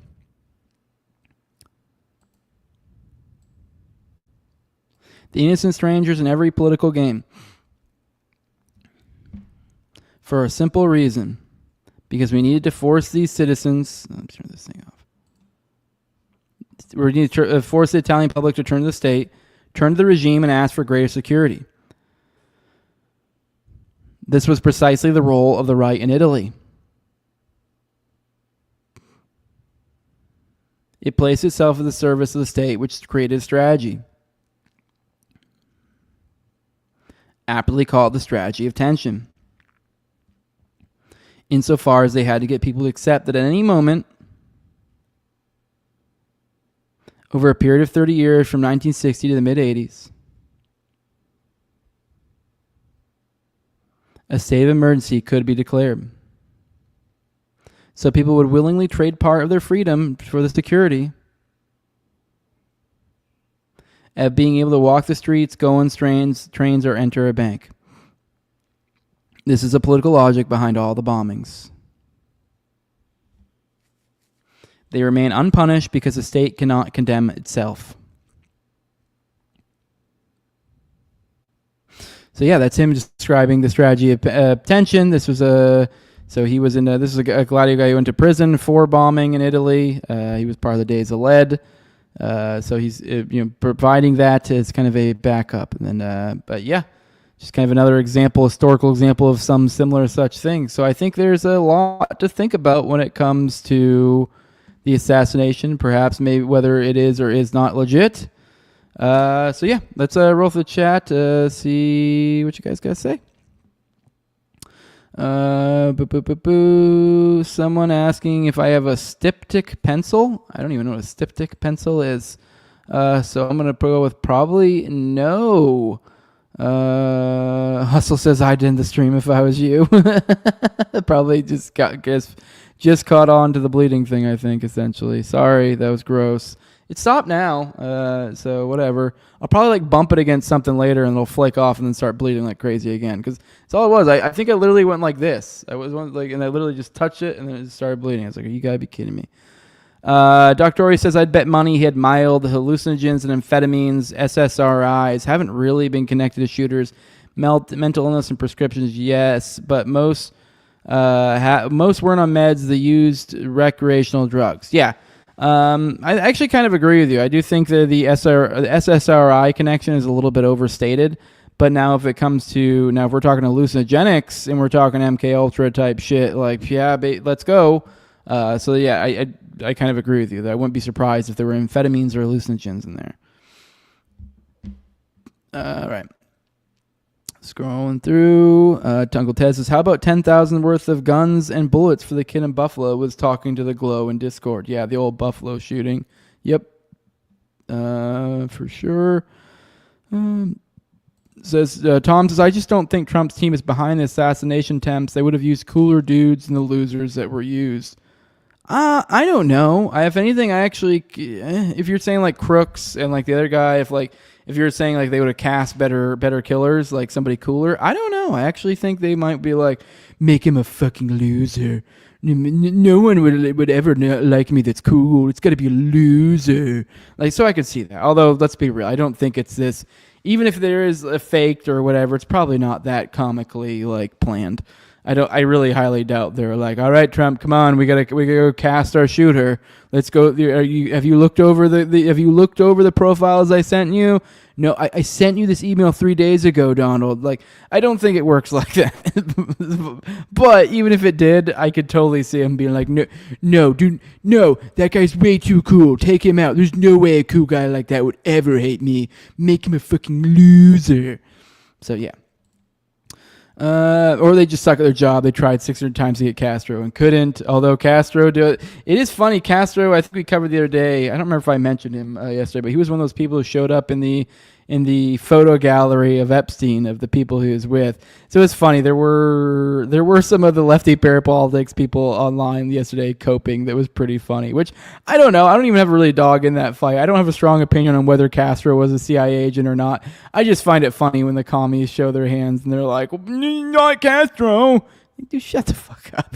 I mean, I don't know. Maybe I'm wrong. Maybe Castro really is some commie hero and I just haven't looked into his past enough. But it is it just feels kind of like, no, you look stupid. Like, whenever they have their dumb little fucking commie, fucking whoever the fucks, whether it's Castro or Che or whoever, and they're like, oh, they were gonna, no, they weren't, you stupid fuck. It's funny because the same people will call out the lot of the shit right today, and then like, I mean, they're awful in economics, but so when it comes to like who to trust and who not, they're usually pretty good on that.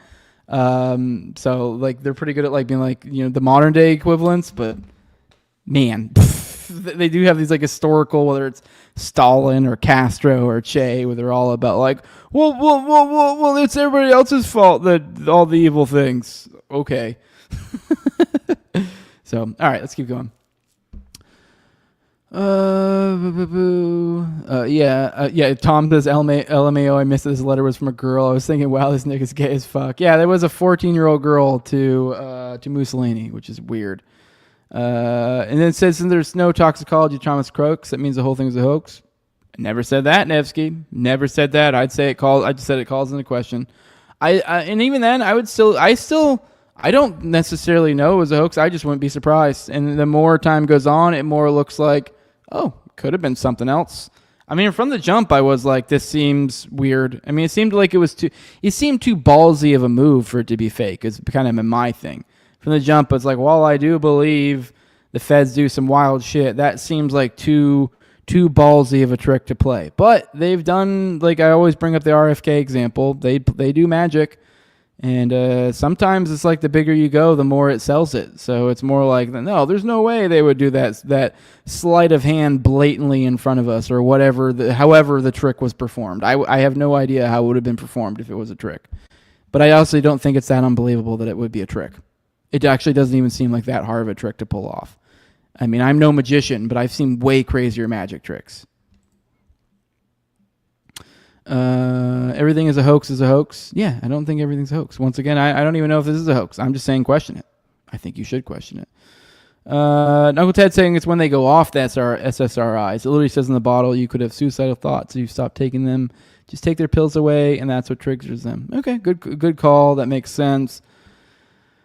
So they would have picked a Hamas supporter, definitely not a Jew like Crooks. That's a good point, Nevsky. I would say if they were like doing like some sort of centralized like planning of this, like if Trump got it would make more sense to go Hamas supporter. I'll give you that. It would have made more sense to go the old school Sirhan route.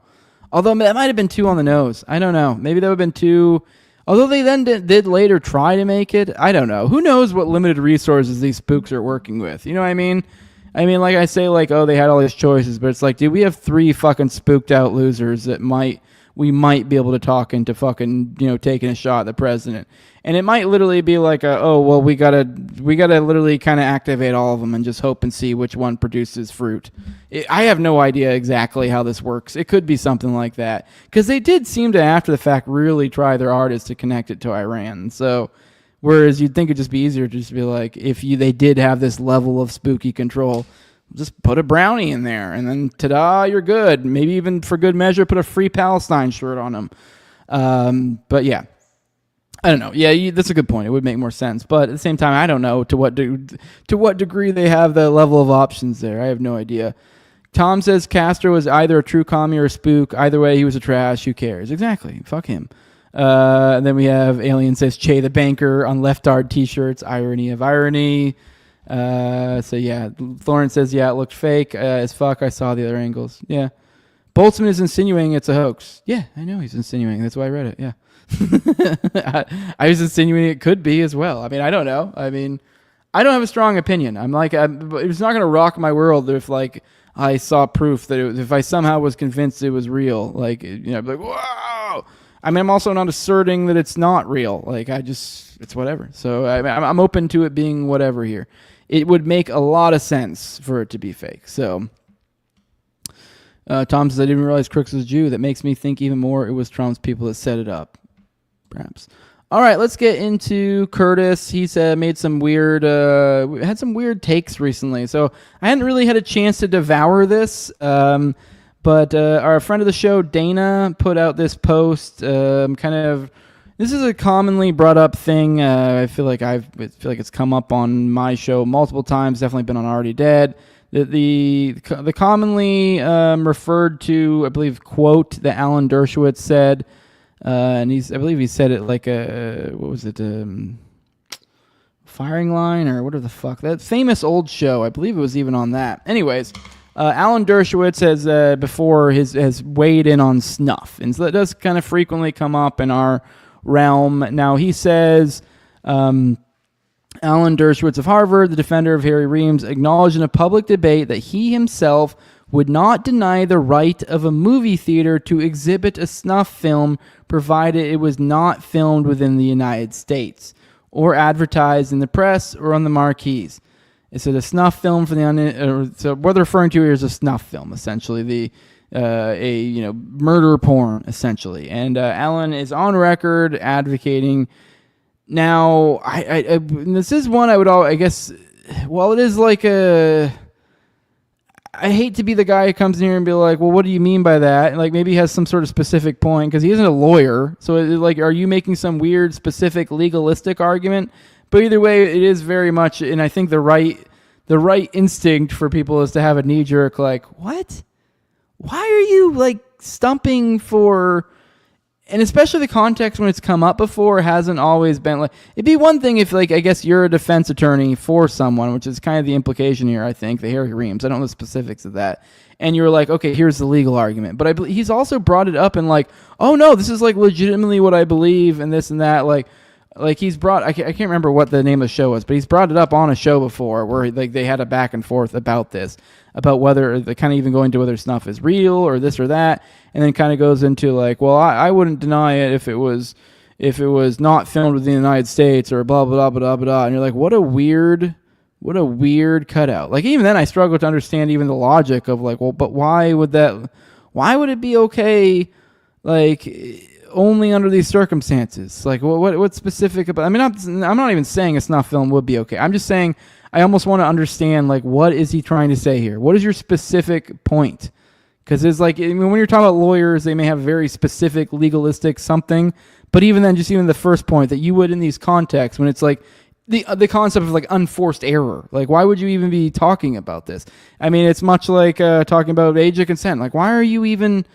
To some extent, people I think are somewhat correct when people bring up age of consent, when they have a little bit of a, why are you even talking about this? Like, why would this even be a concern? Like, why? Like, it very much makes you question why are you talking about this? Which I'll be honest, I don't like being the person who questions it, but I think there's certain things that's a little bit fair. Talking about coming to the aid of snuff films, kind of fair. You go, why are you doing that? Like, even if he does have, maybe he has some good, very specific, legalistic, like, argument in some specific scenario or something. But either way, it's like, just on its face. But now Curtis Yarvin, I guess, came to I guess, maybe not the defense or whatever, but essentially he gave his take. Because Dana was posting about it, and he put, incredibly based. Also, I definitely have a prurient concern to read the works of Aristotle, which I don't even know what the fuck he means by that, which is kind of, honestly, that's the kind of what I don't like about him, which, I mean, to some extent, I guess it's, maybe it's a little bit of showing my retardation, but he's pretentious, and he's just like, and I don't think I'm a particularly stupid person, so he'll like, a lot of times I'll hear him make arguments, and it's just like overly profound when it's not really profound. It's very much Jordan Peterson, is what it is. Jordan Peterson, if he was trying to be some sort of weird monarchist or something, that's what it is. It's this like, you're not really saying anything here.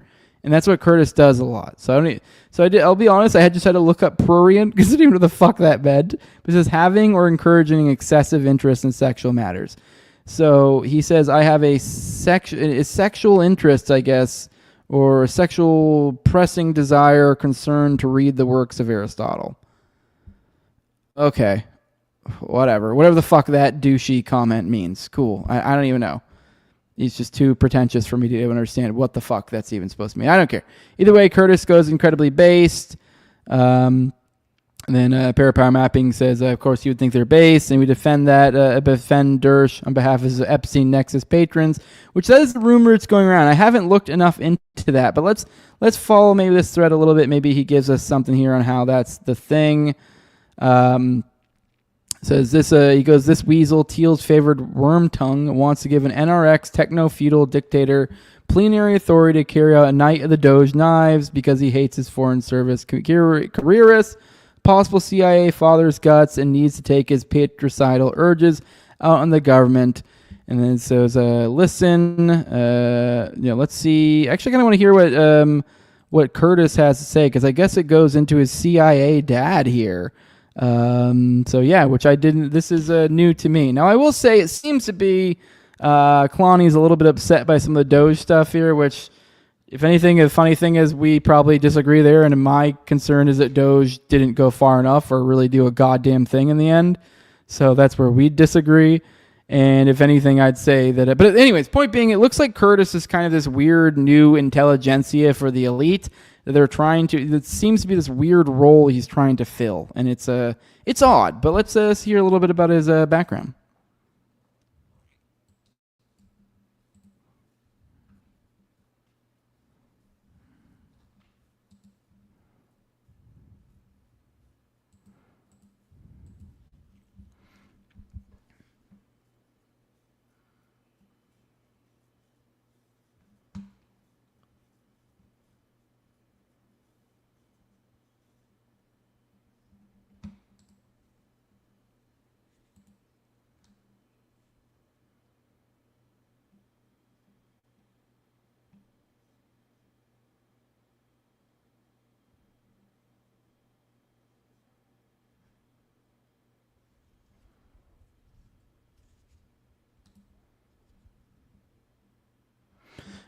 Damn it, sound. Am I having sound issues? I just did a whole minute of no sound, didn't I? Because I didn't want to. All right, give me a minute. I'll bring it back up. I'm sorry. This is worthwhile listening to. I'm sorry. Here we go. Let's do it again.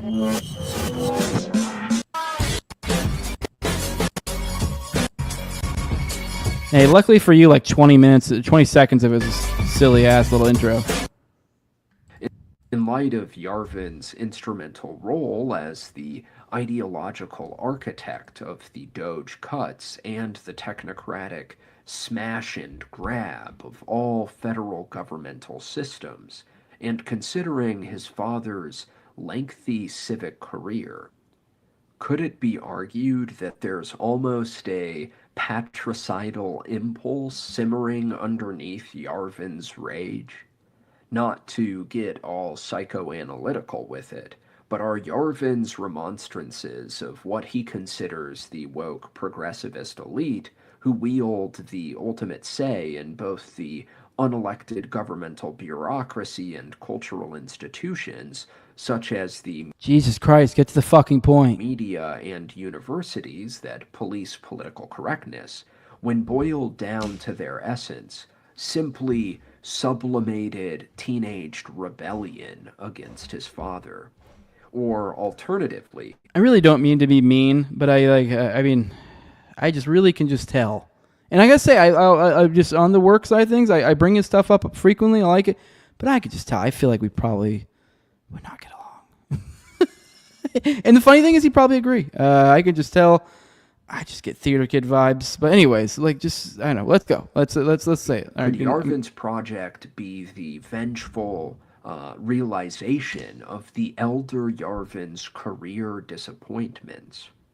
Either way, the irony that a child who grew up in ambassadorial compounds in Cyprus and the Dominican Republic and the like now has the ear of the PayPal Mafia MAGA configuration and is entreating them to carry out a Night of the Doge knives, burying all those who aren't Trump teal hardliners, cannot be denied.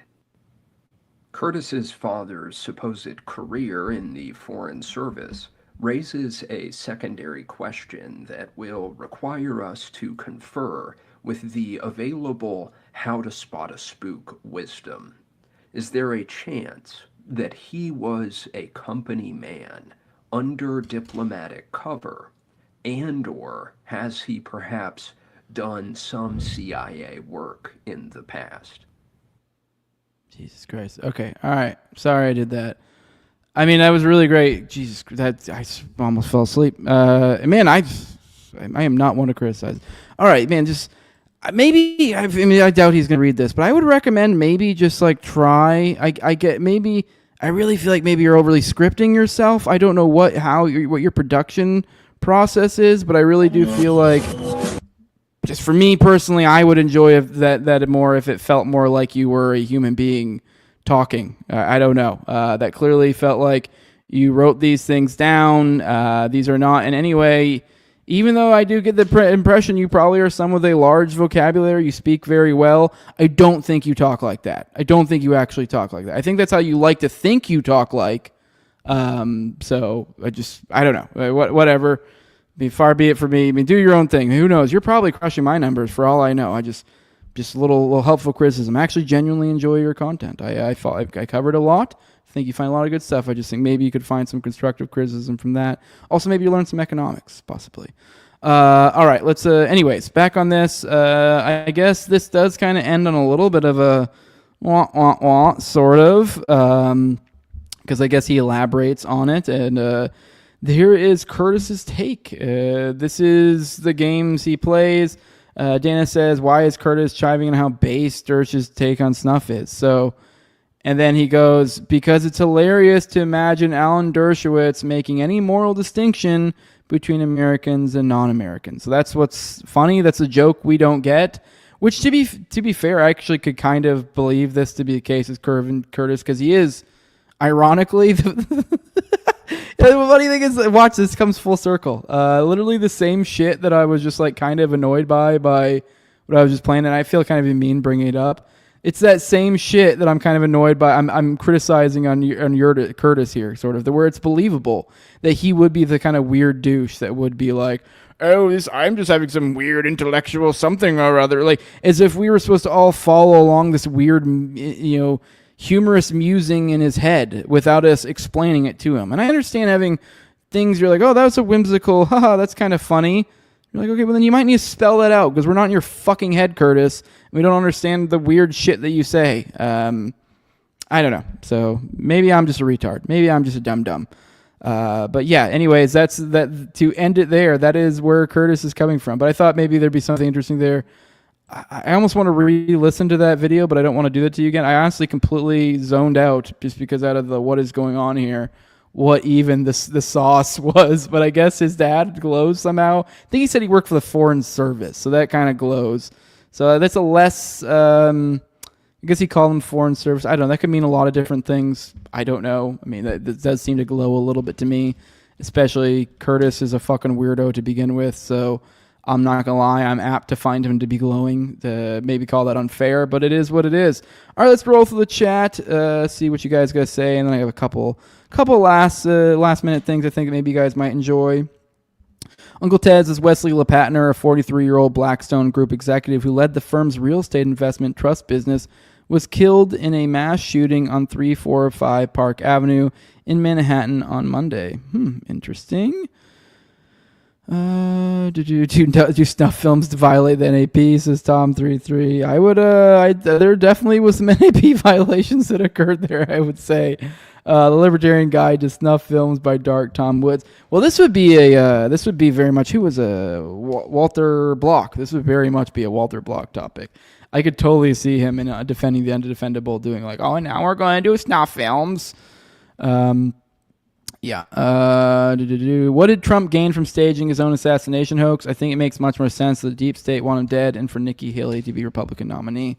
What does Trump gain? I mean, what do you mean, what does Trump gain? They got an easy ride, like they just surfed on into the fucking presidency like nothing. Didn't Biden, wasn't it after that Biden dropped out? Which I think he'd already flubbed some shit recently. I might be mixing up my timeline.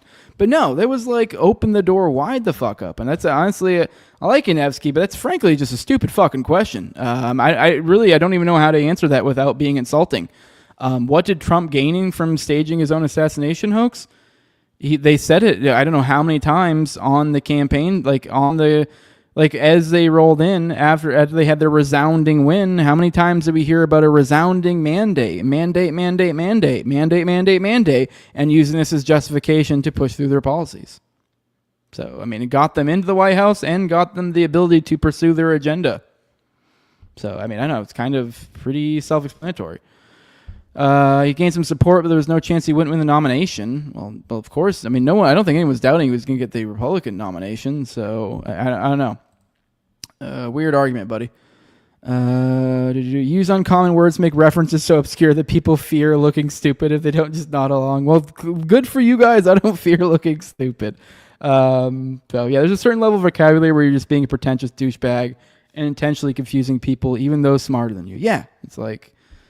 So whatever, talking in loops, yeah, audio, yeah, that caught up to where I fucked up the audio. Yeah, I didn't need to hear this guy's voice. See, you guys are already saying, yeah, all I hear is word salad. I'm sorry I did that, guys. So yeah, this is putting me to sleep. See, yeah, it wasn't just me. I felt bad saying it. Oof. Yeah, nobody talks like that. So whatever. I mean, I'm not trying to be mean. I'm sorry. It's not that I'm like out here crushing it or anything. So whatever. So all right. And then King David says, hit the likes. Only half of us did, but sorry to be that guy. Let's get Jose's reach big and get algorithms up. Yeah, be that guy, King David. Thank you. Yeah, please hit that like button, guys. Helps it a lot. Sounds like Lumberg from Office Space. Yeah. Used to make rules that if they can't get what they need out in 15 seconds, they have to go away and they can try talking get later. Says Eddie Grimm. Can't stand it. He's reading Chat GPT, says Boomer Sooner. It kind of feels like that. Like if you're like Chat GPT, give me fancy words. So Tony Shin says, look into the WWASP programs, New Gen Youth MK Ultra program. A deep dive is much needed. I don't know if you follow me on Twitter, but if you do have anything, tag me in it. So for sure, because I will not remember that. I guarantee you I'll not remember that. But if you tag me in something, send in my DMs, whatever, you very much elevate the chances. All right, let's go through a few more things. I got a couple more videos that maybe we can play before we get out of here. Made good time today. So let's go ahead and someone's talking about trusting Mockingbird Media. So that's a perfect little way to go to lean into this next thing. Let's see what Tulsi's latest is. What's the new biggest thing?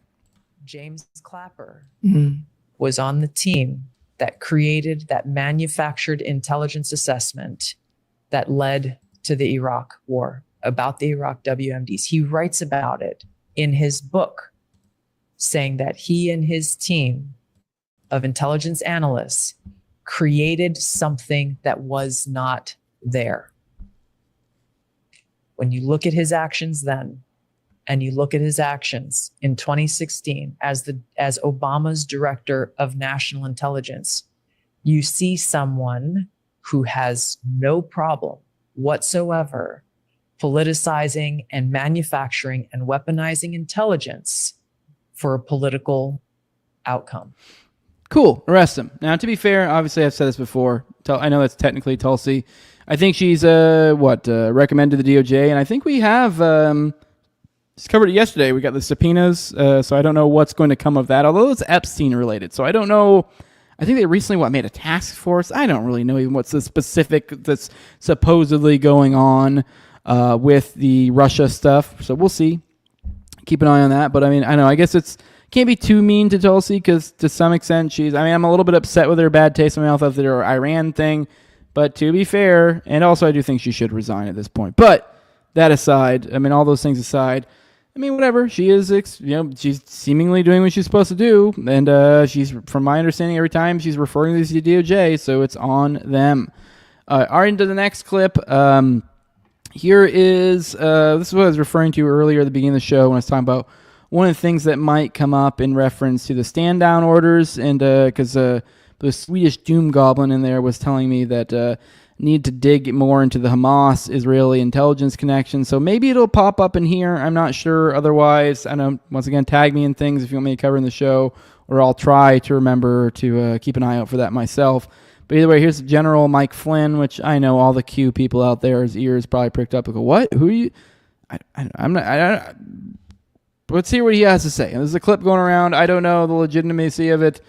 I don't know. Let's go ahead and play it. Let's see what he has to say. Now, who's dealing with it with the IDF? They're going to have to do some soul searching, and I mean immediate soul searching, because the 7th of October was a date, that they still have not been able to. And there's an investigation going on, and I've already heard from some of the soldiers that were told to stand down and the exact hours. So something bad happened, and it was an inside thing. I don't know. Again, that's a bombshell right there. So the internal situation in Israel has got to be done with a Hold it, hang on. Whoa.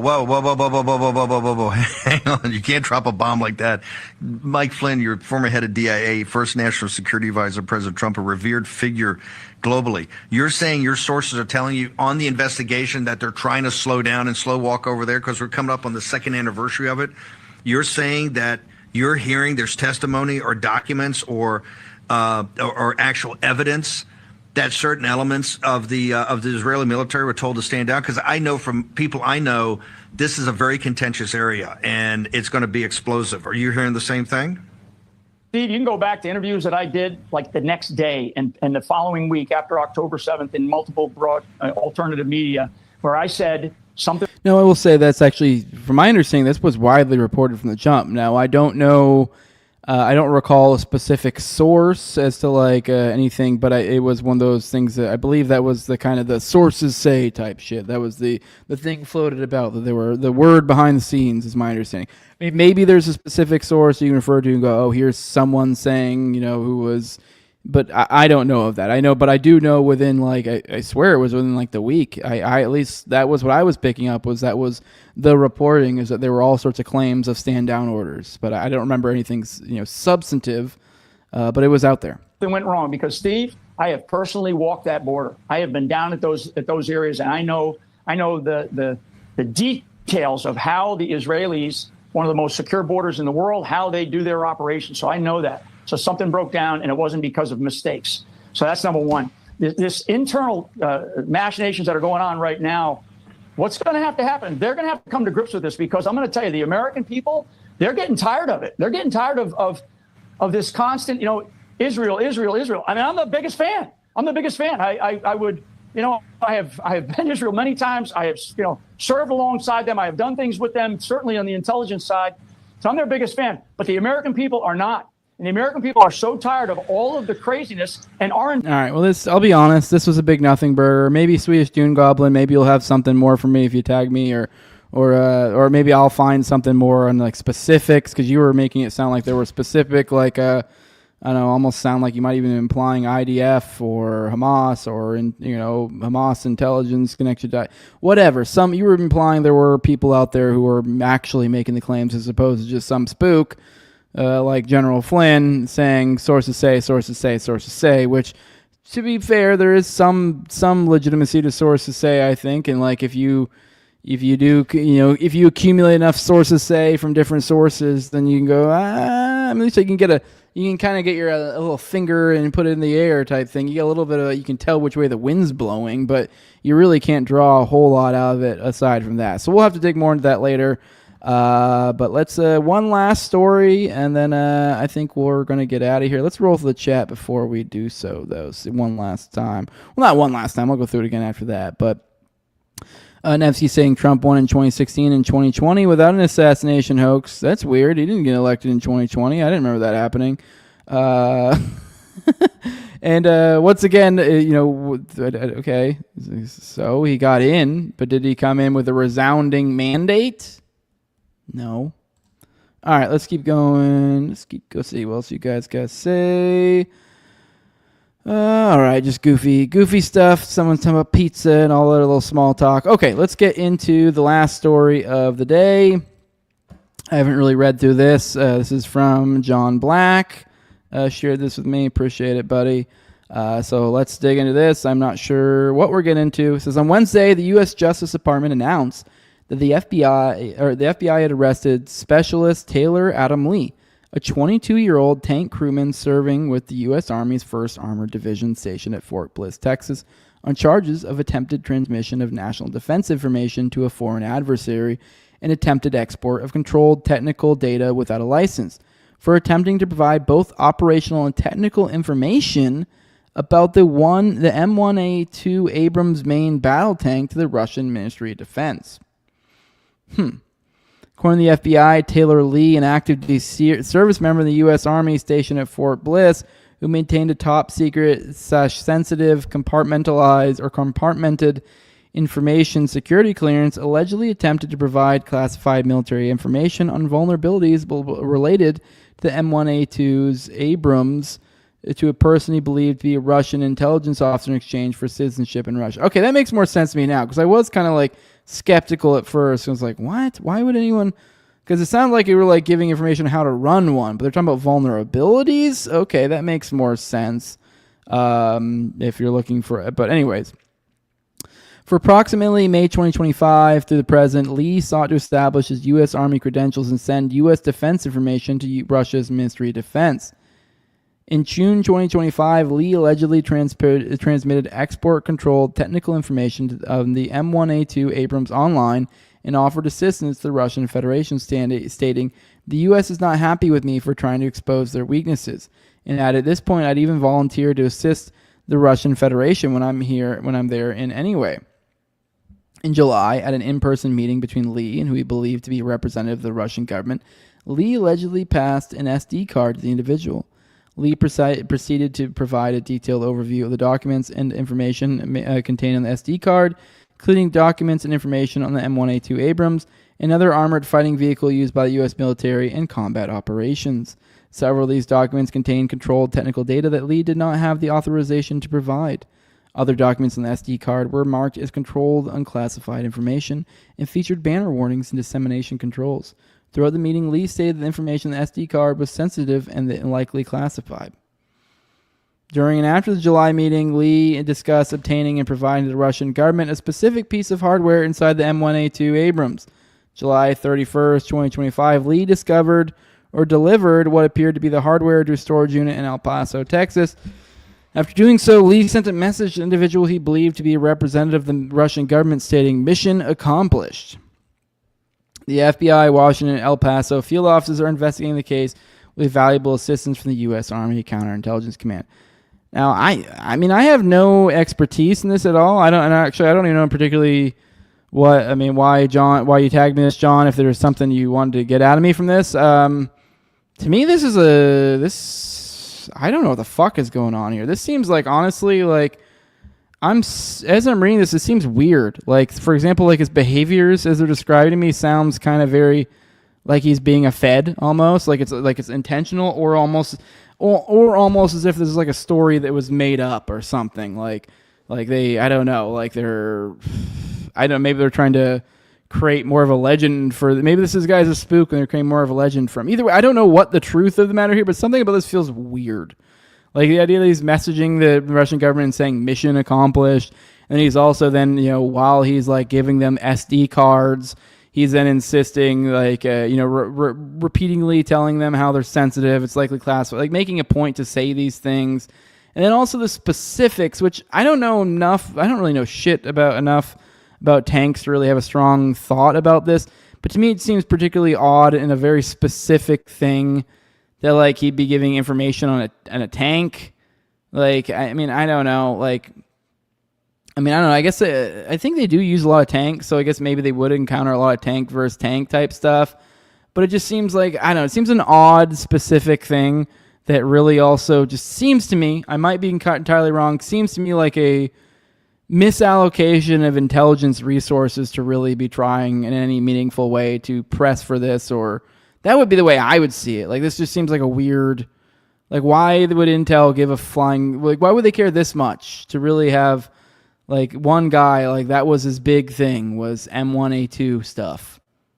I don't know. It just seems weird to me. I mean, maybe I'm completely wrong. Maybe M1A2s play a much bigger role than I think, and having, information on vulnerabilities in them is actually super clutch information. But to me, I don't know. I just feel like this is a weapon system that I believe has existed for quite a while, and so there's probably all sorts of information out there. So it just seems, something about this just seems very odd to me. What? I don't know. Maybe this is completely on the up and up, and this this one dude, this is a legit thing he did. But it's something about this glows to me, and I don't know what. Who knows? Maybe this is a completely made-up story just to bolster their numbers or make these guys look cool. Maybe this is they're trying to bolster the legend of their guy who they're trying to get to infiltrate Russian stuff because they're like, this dude glows, and they're like, well, we'll write an article saying he's in trouble, and then he'll get out later or something, and then I'll be like, hey, I gotta talk to you guys. I have no idea what the angle here is here, but something about this just feels fishy. I mean, you guys let me know if you're, I mean, maybe, I know there's a handful of you guys or other, prior military fellas, and, I say that as I've said throughout the story multiple times, nothing really in here is anything that's like within a realm that I would really particularly know much more than the average Joe. I mean, I guess slightly more for being prior military, but not really. Like, I don't know shit about tanks. I don't know shit about like the ins and outs of SD cards and fucking I don't know any of this weird whatever this shit is. So I don't know, but maybe some of you guys would. Maybe some of you guys maybe worked on the tanks or knew more about tanks or something. But let me know in the comments, live chat, whatever. I am interested in maybe if any of you guys' expertise gives some sort of enlightens what the fuck is going on here, because this seems it's close. It's just someone like being told, hey, this is a thing that happened. I go, I don't think that's how these things happen. Something seems off about what you're telling me. What? I don't know. All right, let's roll the chat one last time. Let's get the fuck out of here. Let's see what you guys got to say. All right. Well, geez, you guys are just doing weird little chit chat. Tank Abbott said, I'd be more concerned with our greatest ally, Israel, selling radar tech to China. That's just me. Oh, 100%. I agree for sure. But hey, this is something you guys tagged me with, and you guys want me to cover it. I have other stuff to go over tomorrow, other things you guys tagged into that we didn't quite get into. Hustle says an expert in the military, like I'm an expert on the women been inside, but I don't know how it works. Yeah, it's actually a pretty good metaphor. Like, I mean, I was a fairly decent mechanic, and even then the specific type of mechanic that I was, like I did 6 years in the back shop, so I was really good at the isochronal inspections. So I was really good at doing in-depth inspections on aircrafts and, digging deep and being like pulling every little thing off and, had fun. I was good at that, but that's about all I can really tell you. That is the extent of my military expertise.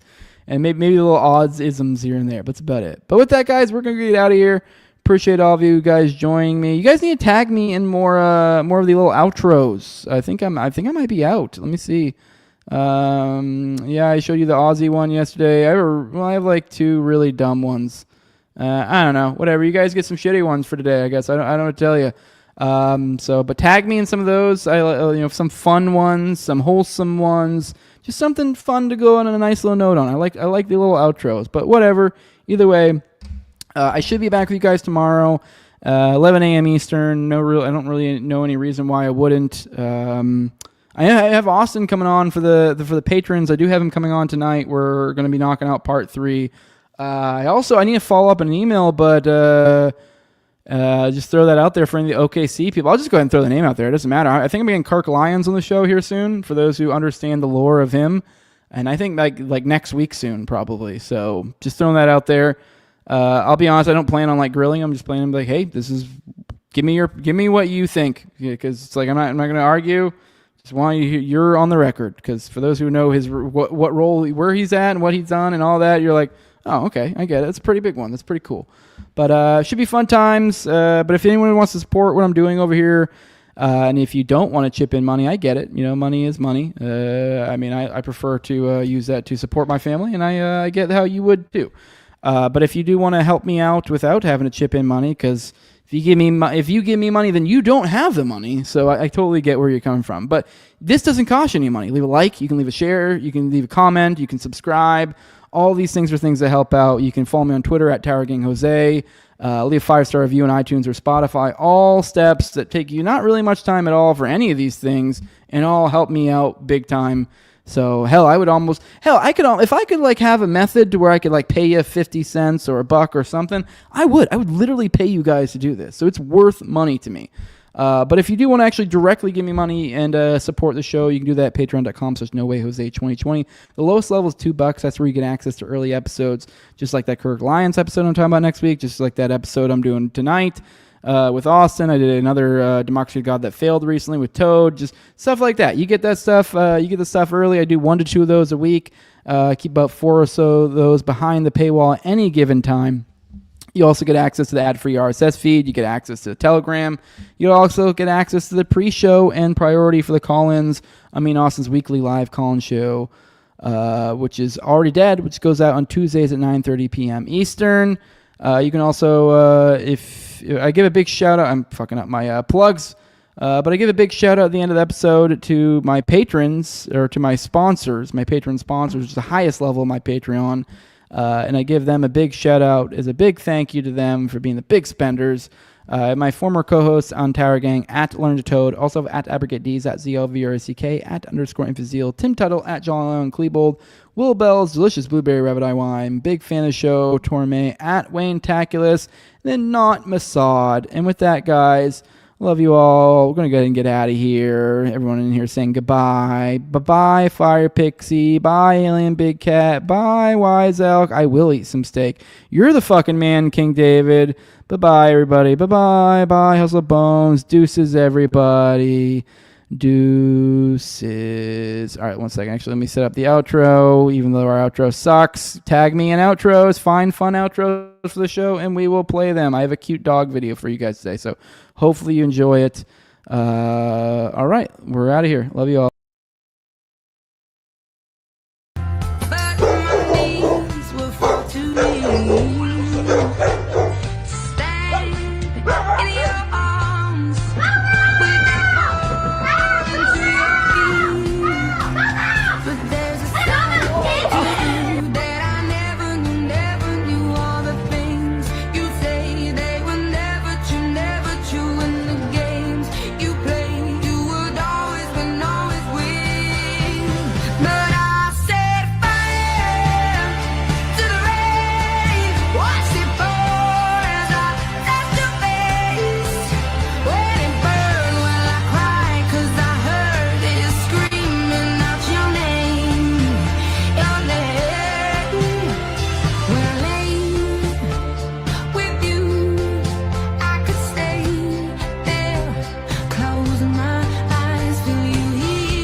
Made me miss my doggo. Love you, Odin.